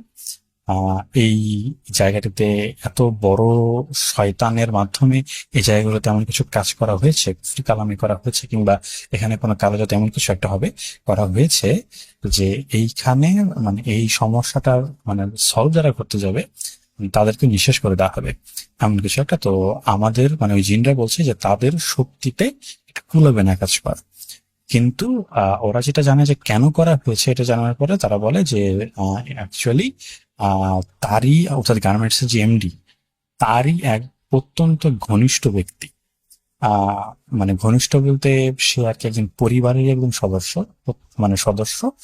আর কি মানে চেয়েছিল যে এই প্রতিষ্ঠানটি নির্মাণের জন্য মানে যে রেসপন্সিবিলিটি এটা তাকে দেওয়া হোক, বাট সেটা নাকি এমডি দেয়নি। তো না দেওয়ার কারণেই সে শত্রুতাবশত ঘুষ খাইয়ে যখন এই কনস্ট্রাকশনের কাজ চলছিল তখন এর ভিতরে পার্মানেন্টলি একটা কিছু ড্যামেজ করেছে, এবং এটা এমন ভাবে করেছে যে মানে সাধারণ যে জিন তাদের পক্ষে এটি মানে সলভ করা সম্ভব না। তো ওনারা যেটি বলেন এটি ওই জিনরা বলেন যে আমাদের পক্ষে তো সম্ভব না, আহ আপনি এখান থেকে চলে যান। তো এই কথা বলে উনি আসন শেষ করেন। আসন শেষ করার পরে উনি সত্যি কথা বলতে উনি ওই এমডি এবং আমাদের যে মুখে থাকেন ওনাকে যেটি বলেন যে এটি আসলে আমার পক্ষে সম্ভব না, কারণ আমার তো আসলে কোনো ক্ষমতা নেই। আল্লাহর কালাম, সূরা কালাম দিয়ে আমি যেটি করতে পারি আমি জায়গাটা হয়তো বন্ধ করে দিয়ে যাবো, কিন্তু সত্যি বলতে যে কিছু কিছু সময় আসলে অনেক বড় ধরনের শক্তির প্রয়োজন হয়। মানে যারা হচ্ছে আল্লাহ এবং কোরআন শরীফের যে আয়াতগুলো আছে, অর্থাৎ এই বিষয়গুলো যে আছে, এই যে শক্তি, শক্তিটা সর্বোচ্চ ব্যবহার করতে পারে এমন কাউকে লাগবে, এবং সেটির জন্য আসলে উনি যোগ্য না, ওনার এবং ওনার পরিবারের ক্ষতি হতে পারে, যেমনটা জিন তাদেরকে বলেছে। তো একটা পর্যায়ে গিয়ে যেটি হয় যে ওই যে চট্টগ্রামে যিনি হুজুর আছেন, তো উনি অ্যাকচুয়ালি লেখাপড়া করেছেন হচ্ছে ভারতের অ্যাকচুয়ালি খুব সম্ভবত জায়গাটার নাম উত্তরপ্রদেশ। উত্তরপ্রদেশের একটি জায়গা থেকে উনি লেখাপড়া করেছিলেন, উচ্চতর শিক্ষা নিয়েছেন ওখানকার একটি বিখ্যাত মাদ্রাসায়। তো উনি যেটি জানান যে আহ, ওইখানে যিনি ওস্তাদ, যিনি বড়, যিনি আলেম, ওনার সাথে উনি যোগাযোগ করবেন, দেখা যাবে উনি কি বলেন। তো একটি তারপরে এভাবে যখন বিষয়গুলো আগাতে থাকে, তো একটা পর্যায়ে গিয়ে চট্টগ্রামের হুজুর বলেন যে ওই যিনি আছেন, ভারতের যিনি আলেম আছেন, উনি আসতে পারবেন, সলভ করতে পারবেন। উনি বলেছেন যে হ্যাঁ, ডেসক্রিপশন শুনে উনি যেটা বলেছেন যে হ্যাঁ, এটি আমি সলভ করতে পারবো। তো কিন্তু উনি আসলে যেটি বলেন যে এটির জন্য আসলে মানে এটি খুব ব্যয়বহুল একটি মানে প্রক্রিয়া হতে যাবে। তো যেহেতু গার্মেন্টস এর যিনি মালিক অর্থাৎ এমডি যিনি আছেন, ওনার আসলে টাকা কোনো ফ্যাক্টর ছিল না। তো উনি যেটা বলেন যে হ্যাঁ, যেমন খরচ হোক উনি করতে রাজি আছেন। তো যাই হোক, এবং এটি যেহেতু একটি বিশাল বড় জায়গা জুড়ে এই কাজটি করা হয়েছে, তো অ্যাকর্ডিং টু অ্যাকচুয়ালি ওই চট্টগ্রামের হুজুর উনি যেটা বললেন যে গার্মেন্টসের যে টোটাল এরিয়াটা, এই এরিয়াটার আসলে এরিয়াটাকে মানে এটি করার জন্য মানে এই এরিয়াটাকে ভাগ করে বিভিন্ন ভাবে অনেক লম্বা টাইম নিয়ে এই কাগজপত্রটি করা হয়েছে। এবং এটি জানা গিয়েছে যে এটি করার জন্য যেই ধরনের তান্ত্রিকের দরকার হয়, এই ধরনের তান্ত্রিক আসলে বাংলাদেশে পাওয়া যায় না। হ্যাঁ, তো যে এটি করেছে সে প্রচুর টাকা ইনভেস্ট করে এটি করেছে, এবং এটি একজন দুজন তান্ত্রিকের কাজ না। এবং শুনি বলেন যে এটি আসলে কয়েক ধরনের উঁচু মানের তান্ত্রিক, যাদের কাজ আসলে মানে ভাষা প্রকাশ করার মতো না, তারা আসলে এই ধরনের খারাপ কাজই করে থাকে। হ্যাঁ, তো এই ধরনের কয়েক ধরনের তান্ত্রিকের তন্ত্রমন্ত্র এবং তাদের যেই কাজ, পিশাচ দিয়ে যে কাজ, সেগুলোই আসলে এখানে করা হয়েছে। যাই হোক, একটা পর্যায়ে গিয়ে ওই ভারতের যিনি আলেম আছেন, তো উনি আসলে সাজেশন দেন যে প্রতিষ্ঠানটি বন্ধ করে রাখার জন্য। কারণ এখন যেহেতু জিনিসটা ফাইন্ড আউট করা হয়ে গেছে, তো সত্যি কথা বলতে ওই পিশাচদের আরো কোনো ভয়ঙ্কর রূপ তো দেখা যেতে পারে এর জন্য। তো ওই ভারতের আলেম বলেন ফ্যাক্টরিটিকে বন্ধ করে দেওয়ার জন্য, এবং উনি দ্রুত বাংলাদেশে আসা ট্রাই করবেন। তো একটা পর্যায়ে গিয়ে হ্যাঁ, উনি 2 সপ্তাহ টাইম নিয়ে বাংলাদেশে চলে আসেন, এবং উনি শুধু একা আসেননি, উনি প্রায় 10 জন ওনার অ্যাকচুয়ালি ওখানকার সাবঅর্ডিনেট তাদেরকে উনি নিয়ে আসেন সাথে করে। এবং চট্টগ্রামের যে মাদ্রাসা যে হুজুর আছেন, ওনাকে বলেন আরো 30 জন হাফেজে কোরআন তাদেরকে আনার জন্য। তো এইভাবে করে অলমোস্ট প্রায় 40-50 জন একটা বিশাল টিম, উনি আলেম বলেন যে 3 দিন ধরে এক নাগারে সেখানে যেই পয়েন্ট গুলোতে ওই কানজাদের খরচ, সেই পয়েন্ট গুলোতে একজন একজন করে বসিয়ে 24 ঘন্টা কোরআন শরীফ পড়া হবে। টোটাল 72 ঘন্টা, অর্থাৎ 1 সেকেন্ডের জন্য হচ্ছে এখানে কোরআন তেলাওয়াত থামানো যাবে না। এবং ওই যে বড় হুজুর যিনি আছেন, যে ভারতের যিনি বড় আলেম আছেন, উনি এই সবগুলো পয়েন্ট একদম মধ্যবর্তী এখানে বসে উনি ওনার যে প্রসেস সেটি উনি করে যাবেন। তো ওনারা যেটি বললেন যে উনি যেটি বলেন যে এইখানকার পিশাচটি এত শক্তিশালী যে একে আসলে তাড়ানো সম্ভব না। একে যেটা করতে হবে, একে মানে নিঃশ্বাস করতে হবে। একে যদি নিঃশ্বাস করা না যায়, তাহলে এটি মানে আর যাই করি ঘুরে ফিরে এটা চলে আসবে, এটা এত শক্তিশালী। তো যাই হোক, যে কথা সেই কাজ। তো এইভাবে করে ওই প্রসেস গুলো ফলো করতে থাকেন। তো স্বাভাবিকভাবেই ওখানে সাহায্য সহযোগিতার জন্য আমাদের ওই যে মফিদ আঙ্কেল, যিনি ইমাম, উনি ছিলেন। চট্টগ্রামের হুজুর ছিলেন, এরকম আর অনেকে ছিল। গার্মেন্টস কর্তৃপক্ষের যারা এমডি তারাও ছিলেন ওখানে, এমডি ডিরেক্টর সবাই ছিলেন। তো ওই প্রসেসে মানে দেখা গিয়েছে যে 30টা পয়েন্টে বিভিন্নজনকে বসিয়ে দেওয়া হয়, এবং হাফিজে কোরআন তেলাওয়াত শুরু করেন। তো ওনারা মানে ওই মফিদ আঙ্কেলের ভাষ্য মতে যারা কোরআন তেলাওয়াত করছিলেন, এদের অনেকেই হচ্ছে অজ্ঞান হয়ে যাচ্ছিল। তো ওই অজ্ঞান হয়ে যাচ্ছিল, এবং তাদের জায়গায় যেন কাউকে মানে বসানো, যেমন ওরকম ব্যাকআপ প্রত্যেকের পাশে রেডি ছিল। এবং যারা অজ্ঞান হয়ে যাচ্ছিল, তারা যখন জ্ঞান ফিরত, তাদেরকে জ্ঞান ফিরে আনা হতো। তারা যেটা বলতো যে সামনে ওনারা দেখছিলেন যে এই পিশাচগুলো তাদের সামনে এসে, ওই পিশাচরা একে একে তাদের চোখ উপড়ে ফেলছে, তাদের কান ছিঁড়ে ফেলছে, তাদের একটা একটা করে হাতের আঙ্গুল এগুলো ছিঁড়ে ফেলছে, পা ছিঁড়ে ফেলছে, পেট থেকে তারা নাড়ি ভুড়ি বের করে না দেখাচ্ছে। তো এই জিনিসগুলো যখন হচ্ছিল, অনেকেই হচ্ছে এগুলো করে সহ্য করতে না পেরে ওরা অজ্ঞান হয়ে যাচ্ছে। তো এইভাবে করে করে 72 ঘন্টা নানান প্রতিকূলতার পরে হচ্ছে যেই বড় হুজুর যিনি আছেন, অর্থাৎ বড় আলেম যিনি, ওই আলেম যেটা দেখেন উনি যেখানে বসে কাজগুলো করছিলেন, যে ওনাকে একদম ঘিরে প্রায় একাধিক পিশাচ ওনাকে ঘিরে আছেন। তারা ওই আলেমকে গালিগালাজ করছেন, তারা ওই আলেমকে হচ্ছে মৃত্যুর হুমকি দিচ্ছেন, তার পরিবারের মৃত্যুর হুমকি দিচ্ছেন, এবং ওই আলেম কোথা থেকে এসছেন, ওনার বাবা মার নাম কি, সবকিছু বিশেষে বলে, এবং আরো অনেক ভয়ঙ্কর কার্যকলাপ যেগুলো হয়তো ওই বড় হুজুর যিনি আছেন তিনি সব কথা আসলে বলেননি। তো এই জিনিসগুলো, তবে এইখানের মানে অদ্ভুত বিষয়টি হচ্ছে যে এইখানে যারা আসলে জিনিসগুলো ফেস করে সবাই হচ্ছে প্রসেসে যুক্ত ছিল, প্রসেসের বাইরে, যেমন আমাদের মফিদ আঙ্কেল ভাই, তারা কিন্তু আসলে কিছু দেখেনি। তারা যেটা করে যে একদম যখন 72 ঘন্টা যখন একদম শেষ হয়ে যাবে, সে শেষ হওয়ার 5 থেকে 10 মিনিট এইটুকু টাইমে ওনারা অনেক বাজে কান্নার আওয়াজ শুনেছেন, অর্থাৎ আর্তনাদ করছে, অর্থাৎ একটা একটা হচ্ছে প্রাণীকে মানে জবেহ করার সময় তারা যে এইরকম একটা আর্তনাদ করে, ওরকম আর্তনাদের আওয়াজ তারা আসলে মানে শুনেছেন। এবং এবং ওনারা যেটা বলেন যে আহ উনি যেটা বলেন যে এই এই 5 থেকে 10 মিনিট এই আর্তনাদের খাওয়া এতটাই মানে ভয়ঙ্কর ছিল যে ওই মফিদ আঙ্কেল বা ওনারা যারা ছিলেন ওরা হচ্ছে কান বন্ধ করে রাখতে পারছিল। যাই হোক, এই প্রসেসটা যখন আর্তনাদ থেমে যায় তখনই আসলে অফিসিয়ালি এই প্রসেসটা সম্পূর্ণ হয়। তো ওই যে বদভুজির বলেন, উনি বলেন যে তোমরা হচ্ছে এই গার্মেন্টস এর হচ্ছে এই যতগুলো ভবন আছে, যতগুলো রুম আছে, সেগুলো তন্ন তন্ন করে খুঁজতে হবে। তো এখন ওনারা বললো যে কি খুঁজতে হবে, পরে বললো যে এই যে কালো জাদু করার পরে এই যে পিশাচগুলো, এই পিশাচগুলোকে এর মাধ্যমে হত্যা করা হয়েছে। মানে বলেন এই পিশাচগুলোর তাদের যে শরীর, অর্থাৎ তাদের যে কোনো তারা কোনো ফিজিক্যাল কোনো ধরনের প্রুফ তারা যে মারা গেছে এগুলো হচ্ছে এই ভবনের বিভিন্ন জায়গায় পাওয়া যাবে, কিন্তু তিনি শিওর বলতে পারলেন না যে তিনি ঠিক কোথায় জায়গা পাওয়া যাবে। তো তবে উনি আইডিয়া দিলেন যে যেসব জায়গাতে অনেক দুর্গন্ধ, যেমন যেমন হচ্ছে টয়লেট কিংবা এমন কোনো জায়গা যেখানে মানুষ সচরাচর আসলে মানে ওই জায়গাটায় মানুষ যায় না, মানুষের শ্বাস প্রশ্বাস যে জায়গাটাতে যায় না, হ্যাঁ, মানুষ যেখানে দাঁড়ায় না, মানুষ যেখানে অবস্থান করে না, এমন কোন জায়গা যেগুলো আছে অর্থাৎ দুর্গন্ধযুক্ত জায়গা এবং অন্য একদম বদ্ধ জায়গা, এরকম জায়গাগুলোতে তারা হচ্ছে কিছু না কিছু জিনিস পাবে। ওই জিনিসগুলোকে যেটা করতে হবে কালেক্ট করে একসাথে পুড়িয়ে দিতে হবে, এবং এমন যদি হয় যে একটি বাদ দিয়ে মানে বাকি সব করা হয়েছে, তাহলে একটা থেকেই আবার ওখান থেকে একটা নতুন মানে এরা রেজারেক্ট করতে পারে, মানে এরকম একটি ধারণা হচ্ছে ওই হুজুর দিয়েছে। তো উনি যেটা করেন, উনি ওনার নিজের যে সাথে করে আনান লোক তাদেরকে উনি কাজে লাগান।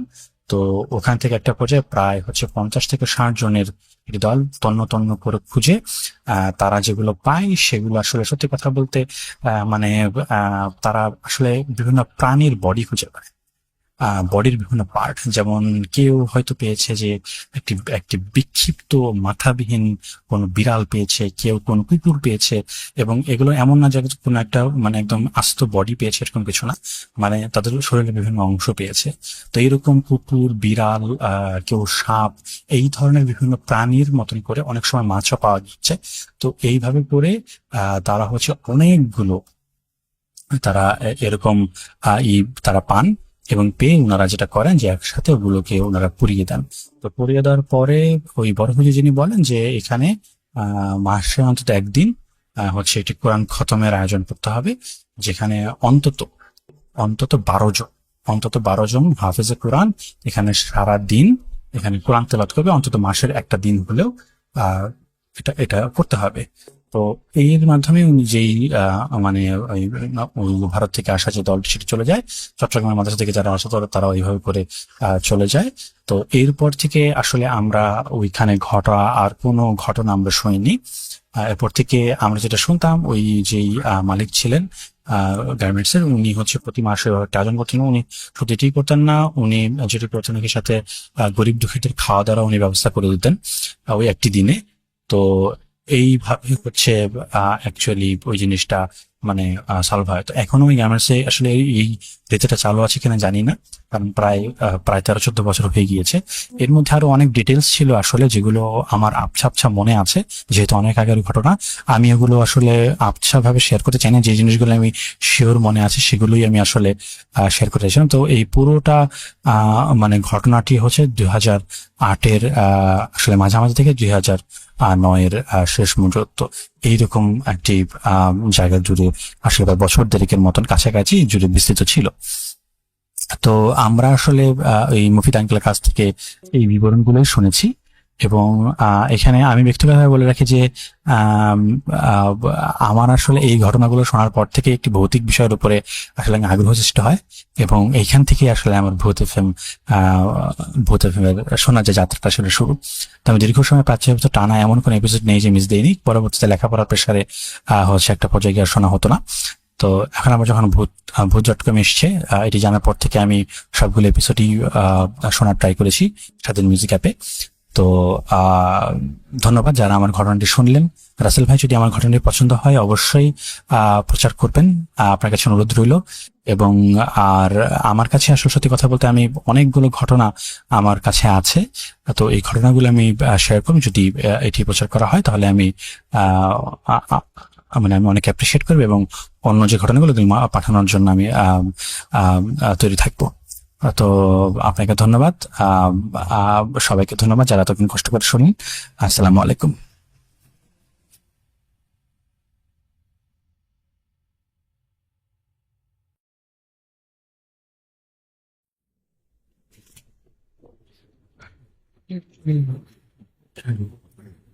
কেন তুমি আছো?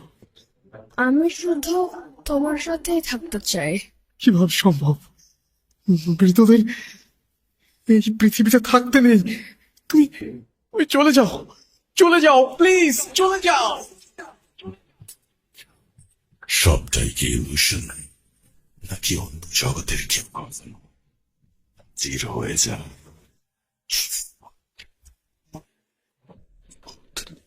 .com with Marcel. আরো একবার আপনাদের সবাইকে স্বাগত জানাচ্ছি। আমি রাসেল। আশা করছি আপনারা সবাই ভালো আছেন, ভালোর দলে আছেন।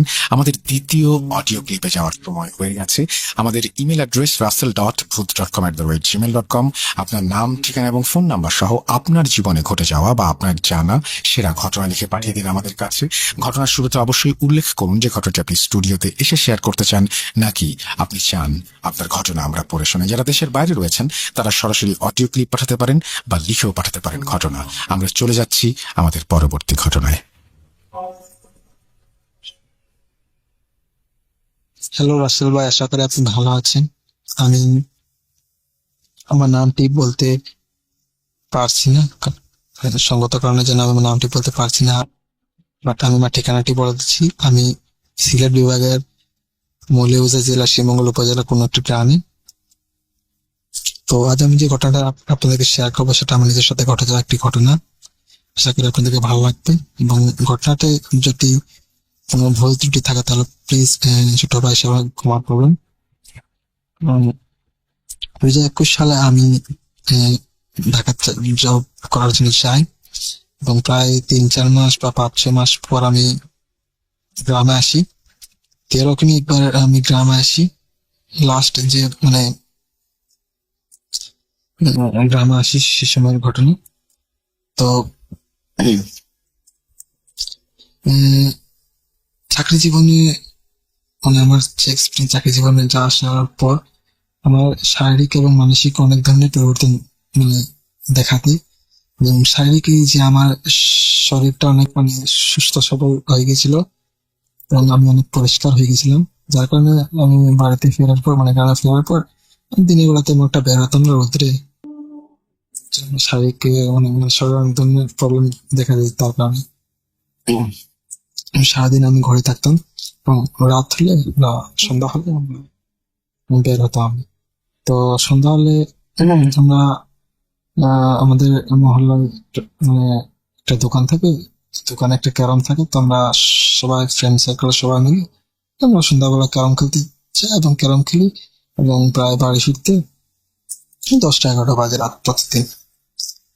তো আমি প্রায় 1 মাসের জন্য মানে চাকরি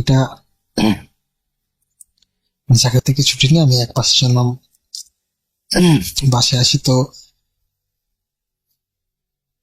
প্রতিদিনের মতো আমি সেদিনও ঘটনা যেদিন ঘটেছে সেদিনও আমি যাই। তো আমরা 5 জন ফ্রেন্ড ছিলাম, তো 5 জন ফ্রেন্ড আমরা সেই দোকানে যাই, কিন্তু সেই দোকানে সেদিন সেই দোকানটি বন্ধ থাকে, এবং জানতে পারি যে আমাদের যে সেই দোকানের যে মালিক, তো সে শ্রীমঙ্গল টাউনে যাওয়ার কারণে সেদিন দোকানটি বন্ধ ছিল। তো আমরা প্ল্যান করি যে আমরা অন্য একটা আহ, মানে অন্য একটা পাড়াতে আমরা একটা দোকান আছে অনেক মানে দূর, বলার একটা ভালো আশীর্বাদ আমি বলতে ভুলে গেছি যে আমাদের যে গ্রামটি সেটা অনেক বড় গ্রাম।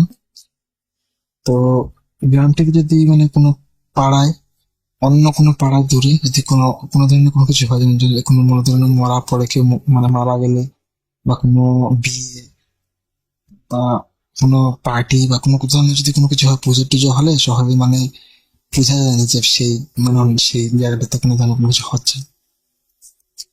তো আমরা 5 জন ফ্রেন্ড মিলে আমরা যাই। তো যাওয়ার পর অনেক দূর, তাই বলা যায় যে সেই যে দোকানটিতে ঘরে যাওয়ার জন্য প্রায় 8-10 মিনিট মতো সময় লাগে। তো আমরা সেদিন খেলি, ক্যারম খেলার পর আমি সব বাড়ি ফিরি, এবং বাড়ি ফিরতে ফিরতে এক সময় এই হয় যে আমাকে একটা জায়গায় মানে আমাদের পাড়াতে একটা চৌরাস্তার মোড় আছে, সেখান থেকে আমরা সবাই ফ্রেন্ড যা যেমন মানে ঘরে চলে যাই। তো সেখান থেকে আমার বাড়ি যাওয়ার জন্য একটি বট গাছের পর একটি ব্রিজ, এবং ব্রিজটি ক্রস করার পর কিছু দূর যাওয়ার পর একটা ডানের মোড়, সেই ডানের মোড়ে আমার বাসা। তো আমি যাওয়ার পর পডকাস্টটা নিচে যাওয়ার মানে সেদিন কিন্তু অনেক আধার ছিল, এবং আধার ছিল যে তেমন আধার না যে রাস্তা চেনা যায় না, মোবাইল ছাড়াও রাস্তাতে চেনা যায় এরকম একটা অবস্থা, কিন্তু তো আধার ছিল। এবং সেই যে আসতে মানে বটগাছের যে জায়গাটা, সেই জায়গাটা এই টাইম আধার থাকে। তো আমি দূর থেকে দেখছি সেখানে বটগাছের নিচে কেউ একজন দাঁড়িয়ে আছে। তো আমি যাই, পাশে যাওয়ার পর আমি মানে মানুষের পাশে যাওয়ার পর আমি বুঝতে পারি যে মানে সেই মানুষটি সেই সেই বট গাছের পাশের যে বাসাটি একটা দাদু থাকে, সেই দাদু হলো সেই মানুষটা। আমি সহজে চিনি, মানে খুব সহজে চিনে গেলাম। জানি না, আমি আসলে জানি না যে আমি এটা সহজে কিভাবে চিনলাম, কারণ আমি সহজে চিনে ফেললাম যে সেই দাদুই। তো আমি অনেকে জিজ্ঞাসা করলাম দাদুকে, তো দাদু আমাকে কোনো কিছু জিজ্ঞাসা করলো, চাকরি জীবন নিয়ে অনেক কিছু, কেমন আছো কেমন না, সেরকম প্রশ্ন করবো।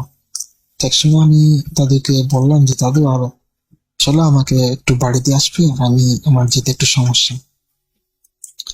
তো আমি এটা বলার পর সে তাৎক্ষণিক মানে রাজি হয়েছে। তো সে অনেক ট্রান্সফার করে হঠাৎ করে, দাদুটি অনেক মানে আমার থেকে অনেক দূরে দূরে হাঁটছে। সাধারণত কিন্তু এইভাবে হওয়ার কথা নেই। এবং রাসেল ভাই, আমি কিন্তু আসলে চিনতে পারলাম যে সেই দাদু, বা আমি তার ফেসটি কিন্তু তেমন একটা ভালোভাবে দেখিনি। হ্যাঁ, আমি আসলে চিনতে পারলাম যে সেই দাদু, এবং কথা বলার পর আমি বুঝতে পারলাম যে সেই দাদু। আমি তার ফেসটি সেরকম হয়ে রেকগনাইজ করিনি। তো দেখছি সে আমার থেকে অনেক দূরে দূরে চলছে, এবং আমি অনেক প্রশ্ন করছি, অনেক কথা বলার চেষ্টা করছি, কিন্তু সে আমার কথা কোনো উত্তর দিচ্ছে না। তো এক সময় সে বৃষ্টিতে আসলো, মানে বৃষ্টি ক্রস করলাম, এবং বৃষ্টি নিয়ে অনেক ধরনের ঘটনা আছে। ছোটবেলা থেকে অনেক ধরনের ঘটনা শুনেছি, এবং সময় পেলে শেয়ার করবো। তো সেই বৃষ্টি ক্রস করার পর আহ সে আমাকে বললো যে যাও বাসায়, আর আমি আর এর থেকে বেশি আগাতে পারবো না, আমার সমস্যা আছে। তো ওকে আমি বলি যে হচ্ছে যান, আর আমি বাসায় যাই, এখন তুমি আর সমস্যা হবে না হয়তো। সেখান থেকে আমি বাসায় চলে আসি। বাসায় চলে আসার পর খাওয়া দাওয়া ঘুমিয়ে পড়ি, এবং সেদিন আমার সাথে তেমন কিছু আর ঘটেনি। প্রায় 2 দিন পর সেম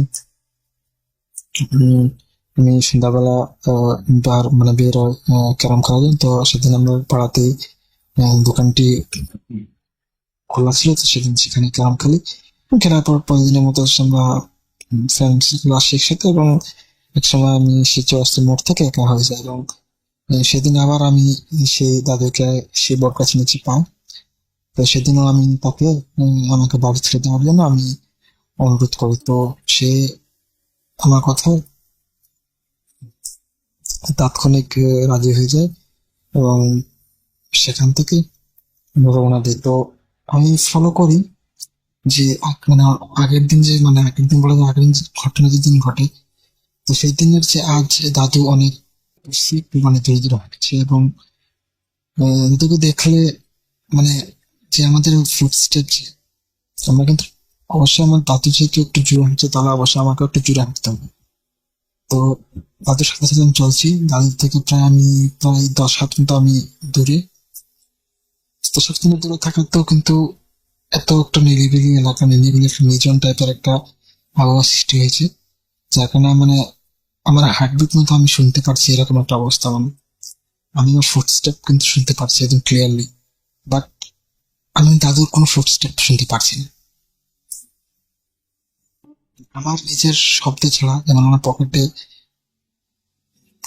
আমার পকেটে যদি কোনো কিছু থাকে, সেই শব্দটা মানে একটা শব্দ আছে না, যে পকেটে কিছু কিছু বাড়ি খাচ্ছে, এবং মানে আমার যে জুতার যে আওয়াজ এবং অন্য অন্য কোনো শব্দ ক্লিয়ারলি আমার কানে আসে, বাট আমি শুনতে পারছি না যে মানে দাদুর কোনো ফুটস্টেপ বা দাদুর কোনো কিছু আওয়াজ আমি শুনতে পারছি না। তো সে সময় আমার মানে সেটা অনেক খারাপ লাগে। তো আমি হালকা একটু ভয় পাই যে এরকম হওয়ার কথা না। তো আমি ঠিক মতো দাদুর পা দিকে তাকাই, তো পা দিকে তাকানোর পর আমি হঠাৎ যে দেখি, তা আমি বাস আমার ভয় লাগে যে দাদুর কোমরের নিচের যে অংশটা আছে মধ্যে, সেখানে পা নেই, মানে জাস্ট কালো একটা বাস টাইপের, মানে বাতাসের রকম একটা কালো আছে, বাট কোমরের উপরে একটা মানুষের মধ্যে, স্বাভাবিক মানুষের মধ্যে। সেদিন গত ইয়ার আগে 2 দিন আগের চেয়ে সেদিন অনেক একটা ভালো মানে একটা ভিউ পাচ্ছিল রাত্রে, তারপর অনেক ভালো ভিউ পাচ্ছি, মানে ক্লিয়ারলি বোঝা যায় যে মানে কিছু দৃষ্টি দূর থেকে ক্লিয়ারলি বোঝা যায়। তো আমি মানে সেদিন একটু বেটার মানে একটু ভালোভাবে বুঝতে পারি যে আহ, মানে দাদুটা পান। তো সেটা দেখার পর আমি অনেক বেশি ভয় পেয়ে যাই, এবং আমি তাড়াতাড়ি বাড়ি থেকে দাদুকে মানে দৌড় দিয়ে দাদু ক্রস করে আমি সেই মানে ব্রিজটা চলে আসি। ব্রিজটা চলে আসার পর আমি দাদু ক্রস করে বাড়িতে যাব। তো সেই সময় ব্যাকগ্রাউন্ড মানে পিছন থেকে মানে প্রায় 5-6টা গলার আওয়াজ, বা আওয়াজটা ছিল ভাঙা মানে ভাঙা ভাঙা টাইপের। তো বলছে যে আজ তোর রেহাই নেই, আজ থেকে আমি খাবো। গতকালকে তো ফার্স্ট টাইমের কারণে বেঁচে গেছি, বাট আজ তোকে আমি মেরেই খাবো। তো এরকম শোনাতে আমি অনেক বেশি ভয় পেয়ে যাই, এবং আমি আহ, পেছন দিকে ঘুরে তাকাই। পেছন দিকে ঘুরে তাকানোর পর আমি যা দেখি আসলে, বা আমি মানে আমার চোখকে বিশ্বাস করতে পারছিলাম না। আমি সে সময় অনেক বেশি ভয় পেয়ে যাই। আমি দেখি যে দাদু প্রায় 40 থেকে 50 ফুটের মতো, মানে অনেক লম্বা, এবং দাদুর একটা পা রাস্তার ডান দিকে, এবং দাদুর একটা পা রাস্তার বাম দিকে। এবং সে আমাকে বলছে যে আজ তোকে আমি আমি খেয়ে ছাড়বো। এবং সে আস্তে আস্তে মানে তার মানে কি বলে হেঁটে হেঁটে, এবং তিনি যে হাঁটছে মানে মনে করবেন যে একসাথে তিনি 10 হাত বা 20 হাত মানে ডিস্টেন্স ক্রস করছে এরকম। সেখান থেকে আমি দ্রুত তো অনেক মানে অনেক দ্রুত সেখানে সেই জায়গাটা আমি পরিত্রাণ করার পর আমি বাড়িতে চলে আসি। তো বাড়িতে চলে আসার পর সে সময় আমার সাথে তেমন কিছু ঘটনা ঘটেনি। আমি সেদিন খেয়ে ঘুমিয়ে পড়ি। তো ঘুমানোর পর সেদিন রাত্রে আমি একটা স্বপ্ন দেখি। দাদু আমাকে বলছে যে আজ তোকে আজ তোর শেষ রাত ছিল, বাট মানে সরি, আজ তোর শেষ রাত ছিল, কিন্তু তুই বেঁচে গেলিস। সেদিনের মতো তুই আজ তুই বেঁচে গেলিস। তো এটা বলার পর আমি মানে দেখার পর আমি রাতের বেলা আমার ঘুম ভেঙে যায়, এবং আমি আমার পুরো শরীরটি মানে ঘামিয়ে ভিজে যায়, এবং আমার কিন্তু ফ্যান চলছে, তারপর আমার ঘাম শুকাচ্ছিল না। তো আমি সে সময় অনেক ভয় পাই, এবং আমি সেদিন লাইট জেগে আমার ঘুমাতে হয়। তো সকালবেলা ঘুমানোর পর আমি সকালে নাস্তা করে আমি আমার একটা ফ্রেন্ডের ঘর মানে বাসাতে যাই, এবং সেই ফ্রেন্ডকে আমি সেই দাদুর কথা জিজ্ঞাসা করি। তো রাসেল ভাই সে মানে আমার ফ্রেন্ডটি যেটা বলে সেটা শোনার পর আমি অনেক বেশি ভয় পেয়ে যাই। আমার ফ্রেন্ডটি বলে যে আমার আসার প্রায় 3 সপ্তাহ আগে সে দাদু মারা যায়। মাদক অত্যধিক মাদক পার করার ফলে সে মারা যায়। তো তা শোনার পর আমি অনেক বেশি ভয় পেয়ে যাই এবং আমি এই ঘটনাটি মানে সব পুরো ঘটনা আমি আমার ফ্রেন্ডকে বলি। তো আসলে রাশিদ ভাই সে মানে প্রথম নেক্সট সেদিন ঘটনা ঘটেছে সে আমাকে বলে যে পার্টস না আনাতে আমি আগের দিন মানে আগের ঘটনা যেদিন ঘটে সেদিন আমি বেঁচে যাই। আসলে পার্টস আনাতে পার্টসটিতে এমন কি ছিল যে সে আদৌটি অনেক ভয় পেয়েছিল বা সে আদৌটি কিছু আমার করতে পারেনি। আসলে আমি যে চাকরিটা করি চাকরিতে মানে যে রুমে থাকি তো সে চাবি আমার মানে কাছে আসে এবং সেই চাবিটিতে একটি ভগবানের লকেট লাগানো থাকে এবং সেই চাবিটি এনি টাইম আমার পার্সে থাকে। সেদিন আমি পার্স নিয়ে আসি প্রথম যেদিন মানে ক্যারাম খেলতে যাই সেদিন পার্স আমি নিয়ে আসি, বাট সেকেন্ড যেদিন আমি ক্যারাম খেলতে যাই সেদিন আমি পার্সটি আমার সাথে থাকে না, যার কারণে হয়তো মানে সে যে হোক দাদু বা যে হোক জানি না সে অপরাধটি মানে আমাকে ধাওয়া করে। তো এই ছিল রাসেল ভাই ঘটনা এবং এরপর আমার সাথে অনেক ধরনের অনেক ঘটনা ঘটে ছোট মোটো। তো সময় পেলে শেয়ার করবো এবং আবারও বলছি যদি ঘটনাতে কোনো ধরনের কোনো ভুল ত্রুটি থাকলে প্লিজ ছোট ভাই ক্ষমা করবেন এবং মানে আমি আমার রেকর্ডটি পার্টনারশিপ আমার নাম্বার শেয়ার করবো। যদি ঘটনাটি সিলেক্টেড হয় তাহলে অবশ্যই জানাবেন এবং আমি আপনার অনেক বড় ফ্রেন্ড রাসেল ভাই। সুস্থ থাকবেন, ভালো থাকবেন এবং মোস্ট ইম্পর্টেন্টলি ভোট.com এর সাথে থাকবেন।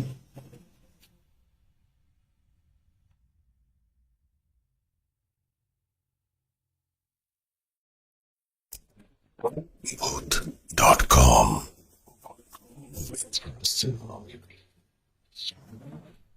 আরো একবার আপনাদের সবাইকে স্বাগত জানাচ্ছি আমি রাসেল। আশা করছি আপনারা সবাই ভালো আছেন আর ভালোর দলে আছেন। আমরা চলে যাব আমাদের তৃতীয় অডিও ক্লিপে এবং আশা করছি এখনো পর্যন্ত যারা আছেন তারা শেষ পর্যন্ত থাকবেন এবং আপনাদের সবাইকে এতক্ষণ পর্যন্ত আমাদের সঙ্গে থাকার জন্য, এতটা সময় আমাদেরকে দেওয়ার জন্য অসংখ্য ধন্যবাদ। চলুন শুনে আসি আমাদের পরবর্তী ঘটনা। আসসালামু আলাইকুম রাসেল ভাই, কেমন আছেন জিজ্ঞেস করবো না, আমি জানি আপনি সবসময় ভালোর দলে। তো প্রথমে আমার পরিচয়টা দিচ্ছি। আমার নাম মোহাম্মদ জাহিদুল ইসলাম, নিকনেম জনি, অ্যান্ড আমার বাড়ি হচ্ছে চট্টগ্রাম অ্যান্ড থানা হচ্ছে বোয়ালখালী এবং শাকপুরা, মধ্য শাকপুরা হচ্ছে আমাদের ইউনিয়ন। তো বেসিক্যালি আমি আজকে যে ঘটনাটা শেয়ার করব, ঘটনাটা হচ্ছে দুটো।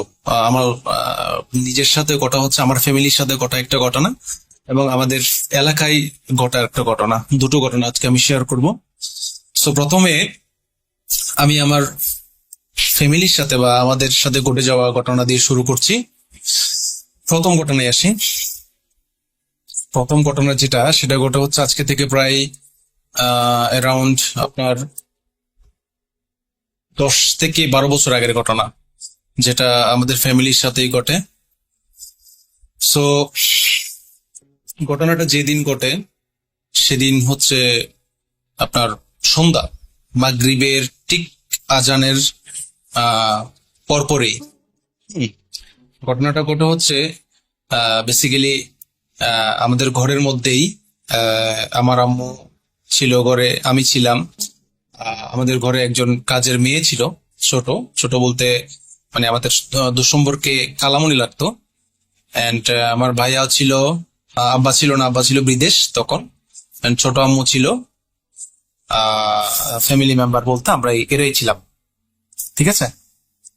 সো অ্যাজ ইউজুয়াল আপনার মাগরিবের নামাজের পরে সবাই আসলে আমরা পড়াশোনা করতে বসে যাই টেবিলে। আমি বলেন, ভাইয়া বলেন, বাট আম্মা তখন যেটা করছিল সেটা হচ্ছে রান্না করতে গিয়েছিল। তো ভাইয়া বাজার থেকে, আমার বড় ভাইয়া বাজার থেকে মুরগি নিয়ে এসেছিল। তো মুরগি যখন নিয়ে এসেছিল সন্ধ্যার পরেই নামাজের পরে আম্মু মুরগি কাটতে বসে আর কি। হ্যাঁ, সাথে আমার ছোট খালাটাও ছিল, যে খালাটার কথা বলছিলাম তার নাম হচ্ছে শাহনাজ। সো শাহনাজ খালাও ছিল আম্মুর সাথে। শাহনাজ খালা বলতে সে অবশ্য আমাদের সমবয়সী, আমরা প্রায় সমবয়সী, সেম এজের। তারপরও খালা ডাকতাম আর কি, শাহনাজ খালা বা আন্টি এই টাইপের ডাকতাম। তা আমি আমার রুমে পড়তে বসেছি। ও বাই দ্য ওয়ে, এর মধ্যে হচ্ছে আমার বড় মামা এসেছিল এবং মেজো মামা এসেছিল আমাদের ঘরে। এর মধ্যেই মানে আম্মু যখন মুরগির মাংস কাটছিল তখন আমার বড় মামা আর মেজো মামা আসে কোন একটা কারণে, সেটা ঠিক মনে নেই এই মুহূর্তে কি কারণে এসছে। তো ওরা কথা বলছিল মাঝখানে রুমে। আম্মু চা দিয়েছিল মামাদেরকে, চা খাচ্ছিল, আমরাও ছিলাম মামাদের সাথে কথা বলছিলাম পড়ার ফাঁকেই। তো আম্মু যখন মুরগি কাটতে বসছিল, মুরগি কাটার সময় রান্নাঘরে, তখন আমাদের রান্নাঘরটা আর হচ্ছে রান্না যেখানে হয় সেটা আলাদা, আর হচ্ছে আমরা খাবারের ঘরটা আলাদা, সরি। সো মুরগি কাটতে বসার পরেই আম্মুর কেমন জানি একটা মানে শরীরটা একটু ভার হয়ে যায়। কেন ভার হয়ে যায়? কারণ তখন আমাদের টিনের ইয়ে ছিল না, মানে বেড়া ছিল না, বেড়া ছিল হচ্ছে বাঁশের বেড়া ছিল রান্নাঘরটা। তো আম্মুর কেমন জানি মুরগি কাটতে বসার সময় মনে হলো যে সামথিং বিহাইন্ড, মানে পেছনে, আপনার বেড়ার পেছনে অপোজিট পাশেই মানে মানে আম্মুর কেমন যেন মনে হচ্ছে কেউ হাঁটছে বা পায়ের আওয়াজ শোনা যাচ্ছে আম্মুর। মানে আম্মুর পায়ের আওয়াজ শোনা যাচ্ছে। কেমনে পায়ের আওয়াজ শোনা যাচ্ছে? জিনিসটা হচ্ছে আপনার পাতার, যখন পাতা থাকে, পাতা থাকলে পাতার উপর দিয়ে যদি কেউ হেঁটে যায় তাহলে সেক্ষেত্রে পাতার কুড়মুড়ে বা আওয়াজ বা এই টাইপের পায়ের আওয়াজ বোঝা যায়। তো আম্মু এই জিনিসটা একটু খেয়াল করে আম্মুর শরীরটা নাকি ভার হয়ে যায়। তো আম্মু আমার ওই যে ঘরের যে কাজ করে মেয়েটা ছোট খালা, তাকে ডাকে। তো ডেকে আম্মু পাশে রাখে যে তুমি বসো, আমি মুরগিটা কুটছি। তো মুরগি কাটার পরে মুরগির নাড়ি বুড়ি, মুরগির বিষটা বা ময়লা যেগুলো থাকে সেগুলো একটা প্যাকেট করে আপনার আমার খালাকে দেয়, যে এগুলা যে দরজাটা খুলেই তুমি ওই যে আমাদের পুকুর আছে পেছনে, মানে আমাদের রান্নাঘরের পরে আমাদের পুকুর আছে, বা সেটা খালের সাথে লাগানো। সো ওই পুকুরে এটা ফেলে দাও। পুকুরে ফেলে দিলে এটা আসলে খাল দিয়ে বা চলে যাবে এই টাইপের আর কি। সো আম্মু যেটা করলো, তাকে জিনিসটা দিল, আম্মু মুরগিটা রেখে দিল, মানে এমনি পরিষ্কার করার জন্য, ধোয়ার জন্য মুরগির মাংসগুলো আর কি। হ্যাঁ, এন্ড খালাকে দিল, বললো যে তুমি এগুলো একটু ফেলে দাও, দরজাটা খুলে ফেলে দাও। তো আন্টি যেটা করলো সেটা হচ্ছে যে আমাদের যে রান্নাঘরের যে দরজা ছিল সেটা খুলতে যাচ্ছে আর কি। হ্যাঁ, তো যাওয়ার সময় আন্টি যেটা লক্ষ্য করলো সেটা হচ্ছে যে মানে মানে দরজাটা খোলার সময় অপোজিট পাশে আর কি, হ্যাঁ, দরজার অপোজিট পাশে যে একটা জায়গা থাকে, স্পেস থাকে দরজা খোলার পরে দাঁড়ানোর আর কি। হ্যাঁ, ওই জায়গাটাই খালার মনে হলো যে একটা মানে কালো একটা জিনিস, অবয়ব আপনার আপনার হাত পা গুটে বসে আছে। তো বসে আছে যখন সে এটা দেখলো, দেখার পরে যেটা করলো সেটা হচ্ছে যে সে মানে একটু ভয় পেয়েছিল। ভয় পাওয়ার পরে সে মনে করলো যে বা কুকুর বা অন্য কোনো প্রাণী, বা তো সে ওটাকে মানে মানে সরিয়ে দিতে চাইলো। বাট তার মধ্যে যেটা হলো, দরজাটা খোলার সাথে সেটা দেখার সাথে সাথে যেটা হলো, সে ওই দিক থেকে ওই অবয়বটা একটা ধাক্কার মতো একটা মানে ধাক্কা দেওয়া শুরু করলো দরজায়। যখন ধাক্কা দিল, ধাক্কা দেওয়ার সাথে সাথে আমার ছোট খালা, বয়সে ছোট, মানে তার তো তেমন একটা এনার্জি থাকবে না, বা বড়দের যতটুকু এনার্জি থাকবে তার তো অতটুকু এনার্জি থাকবে না যে দরজাটা ধরে রাখার। সো তারপর সেটা সে যেটা করলো সেটা হচ্ছে যে সে মুরগির আপনার যে অবশিষ্ট অংশ, যে ময়লাগুলো যেগুলো ফেলানোর কথা ছিল সেগুলো হাত থেকে ফেলে দরজাটা আপনার চেপে ধরলো যাতে ওই জিনিসটা আসতে না পারে। তা এবং ইন দ্য মিন টাইম সে যেটা করলো সেটা হচ্ছে যে আমার আম্মুকে ডাকা শুরু করলো যে আপু দরজা দিয়ে কেউ একটু ঢুকে যাচ্ছে। তা আমার বললো যে কে ঢুকবে আসলে, এখানে ঢোকার কি আছে? হয়তো কুকুর, তুমি একটা কুকুরকে তুমি দৌড়াইতে পারতেছো না, যে মানে দরজা ধরে রাখতে পারতেছো না, সমস্যা কি? যে এটা কুকুর হবে। বলছে না আপা, কুকুর হবে না, খুব দ্রুত আসো দ্রুত আসো, আমি ধরে রাখতে পারতেছি না জিনিসটা। তো আমার আম্মু বললো যে কি ব্যাপার মেয়ে, এটা আসলে এতক্ষণ ধরে বলতেছে যে আসলে না যাওয়া দরকার। আম্মু দৌড়ে গেল, দৌড়ে গিয়ে দেখলো যে আসলে হ্যাঁ তাই তো, মানে যে দরজাটা ধরে রাখতে পারতেছিল না, মানে এইরকম একটা অবস্থা যে মানে এটা ভেঙে চলে আসবে। তা আমরা তো, আমি মামাদের সাথে কথা বলতেছিলাম, তো আমার আম্মু চিৎকার চেঁচামেচি শুরু করলো এর মধ্যে যে যে তোমরা সবাই কোথায় আসো, যে মানে দরজাটা তো ভেঙে ফেললো, কে ঢুকে যাচ্ছে বা কে কিছু একটা ঢুকে যাচ্ছে। তো আমরা আওয়াজ শোনার সাথে সাথে যেটা করলাম সেটা হচ্ছে আমরা দৌড়ে চলে আসলাম মাঝখানের রুম থেকে, আমাদের রান্নাঘরে চলে আসলাম, এসে দেখলাম যে এই কাণ্ড। তো এটা যখন দেখলাম, দেখার সাথে সাথে আমরা সবাই ভয় পেয়ে গেলাম। মানে এমন একটা অবস্থা ভাইয়া, আমি আসলে মানে বুঝতে পারবো না জিনিসটা, যখন এই জিনিসটা যদি কেউ ফেস করে তাহলে সেই বুঝতে পারবো আসলে ভয় জিনিসটা কাকে বলে। আমার লাইফ আমি কখনো ভূত বা মানে জিন, আল্লাহর রহমত হোক বা আল্লাহর রহমতে হইতে দেখি নেই, আমি এম জিনিসটাকে পার্সোনালি ভয় পাই। তো আমি চাইবো না যে আল্লাহ আমাকে এরকম এরকম কোন একটা সিচুয়েশনের মধ্যে ফেলুক, বাট ওই দিন আসলে বুঝতে পেরেছিলাম যে আসলে ভয় জিনিসটা কতটুকু। তো যেটা হলো সে তো আমরাও যেটা করলাম, আমি আমার মামাকে ডাক দিলাম, আমার মামা আসলো, আমার বড় মামা ছোট মামা আসলো, আমার আম্মু, আমি এবং আমার বড় ভাইয়া, আমরা 6 থেকে 7 জন মানুষ আমরা দরজাটা কোনো রকমে ধরে রাখতে পারতেছিলাম না। মানে সাপ উপর দিয়ে ধরলে নিচ দিয়ে ফেটে চলে আসার মতো অবস্থা, নিচ দিয়ে ধরলে উপর দিয়ে ফেটে চলে আসার মতো অবস্থা। তো এইরকম ধস্তাধস্তি চলতেছিল, ওই দিক থেকে কে ঠেলতেছে বা কে দরজাটাকে ভেঙে চলে আসতে চাচ্ছে, ওটা দেখার আসলে সাহস তো আমাদের কারো ছিল না। বাট এমন একটা মানে মানে আমরা প্রেশার অনুভব করতেছিলাম যে ওই দিক থেকে প্রচুর, বাট ওইরকম যে বা কোন একটা প্রাণী হলেও গর্জন করবে বা আওয়াজ করবে ওইরকম কোন ধরনের আমরা আসলে আওয়াজ শুনতে পাচ্ছিলাম না। জাস্ট আপনার যেটা শুনতে পাচ্ছি সেটা হচ্ছে যে আপনার প্রেশার, মানে শুধু ঠেলতেছে দিক থেকে, মানে যে কোন রকমে সে ঘরের মধ্যে ঢুকে যাবে, যে তার উদ্দেশ্য হচ্ছে ঘরের মধ্যে ঢোকা। কিন্তু আমরা যেটা করতেছিলাম, আমরা 4-5 জন মিলে প্রায় আপনার 8 থেকে 10 মিনিট ধরে এই মানে ধস্তাধস্তি চলতেছিল, বাট কারো সাহস হচ্ছে না যে মানে আমাদের ওই হিতেহিত জ্ঞানটা ছিল না যে ওই মুহূর্তে আমাদের ছাদের উপর দিয়ে গিয়ে আমাদের রান্নাঘরটা দেখা যায়, ওই রান্নাঘরের ওইদিকে কি করছে সেটা দেখার, বাট আমাদের কারোই সেন্স এটা ছিল না। তো শেষমেশ যেটা হলো সেটা হচ্ছে যে প্রায় 8 থেকে 10 মিনিট ধরে আসলে এই ধস্তাধস্তি চলছিল। তো চলার একটা সময়ে হুট করে আমরা অনুভব করলাম যে আর জিনিসটা নাই, আর জিনিসটা ভ্যানিশ হয়ে গেল। হুট করে দরজা আপনার ইয়া করা, এই যে কি বলে মানে ধস্তাধস্তি করা বন্ধ হয়ে গেল। তো প্রায় এর এর 5 থেকে 10 মিনিট পরে আমরা দরজাটা মানে খোলার চেষ্টা করছিলাম, তারপর ভয় পাচ্ছিলাম। শেষে পুরো এলাকার বলতে মানে আপনার পুরো বাড়ির, আমাদের বাড়ির সব মানুষ চলে এসেছে আমাদের ঘরের মধ্যে, যে আসলে কি হয়েছে কি হয়েছে কি হয়েছে। সো সবাই যখন আসলো তো আমরা সাহস পেলাম যে না আসলে খুলে দেখা দরকার আসলে কি ঘটেছে বা কি হয়েছিল জিনিসটা। তো একটা বিষয় জিনিসটা আমরা যেটা লক্ষ্য করলাম সেটা হচ্ছে যে দরজা খোলার পরে আমরা যেটা লক্ষ্য করলাম সেটা হচ্ছে যে আসলে কোন একটা যদি প্রাণী বা কোনো কিছু বা কোনো মানুষ যদি বা কয়েকজন মানুষ মিলে যদি আপনার এরকম দরজা যদি বা ধস্তাধস্তি করে বা ঠেলে ঢুকে যাওয়ার চেষ্টা করে, তাহলে হয়তো ওদের ওই জায়গায় অনেক পায়ের চিহ্ন থাকবে। কারণ আমরা 5-6 জন মানুষ মিলে আমরা যখন দরজাটা মানে ভেতরে না আসার জন্য যখন আমরা মানে বাধা দিচ্ছিলাম, তখন ওই দিক থেকে অপোজিট সাইড থেকে কিন্তু এর 3 গুণ প্রেশার আমরা অনুভব করছিলাম। হ্যাঁ, বাট জিনিসটা খেয়াল করলাম যে ওখানে কিন্তু পায়ের কোনো চাপ ছিল না, নট এ সিঙ্গেল সাইন, মানে কোনো পায়ের বা কোনো অনেকগুলো প্রাণী যে থাকবে বা ওইরকম কোনো জিনিস খেয়াল করলাম না।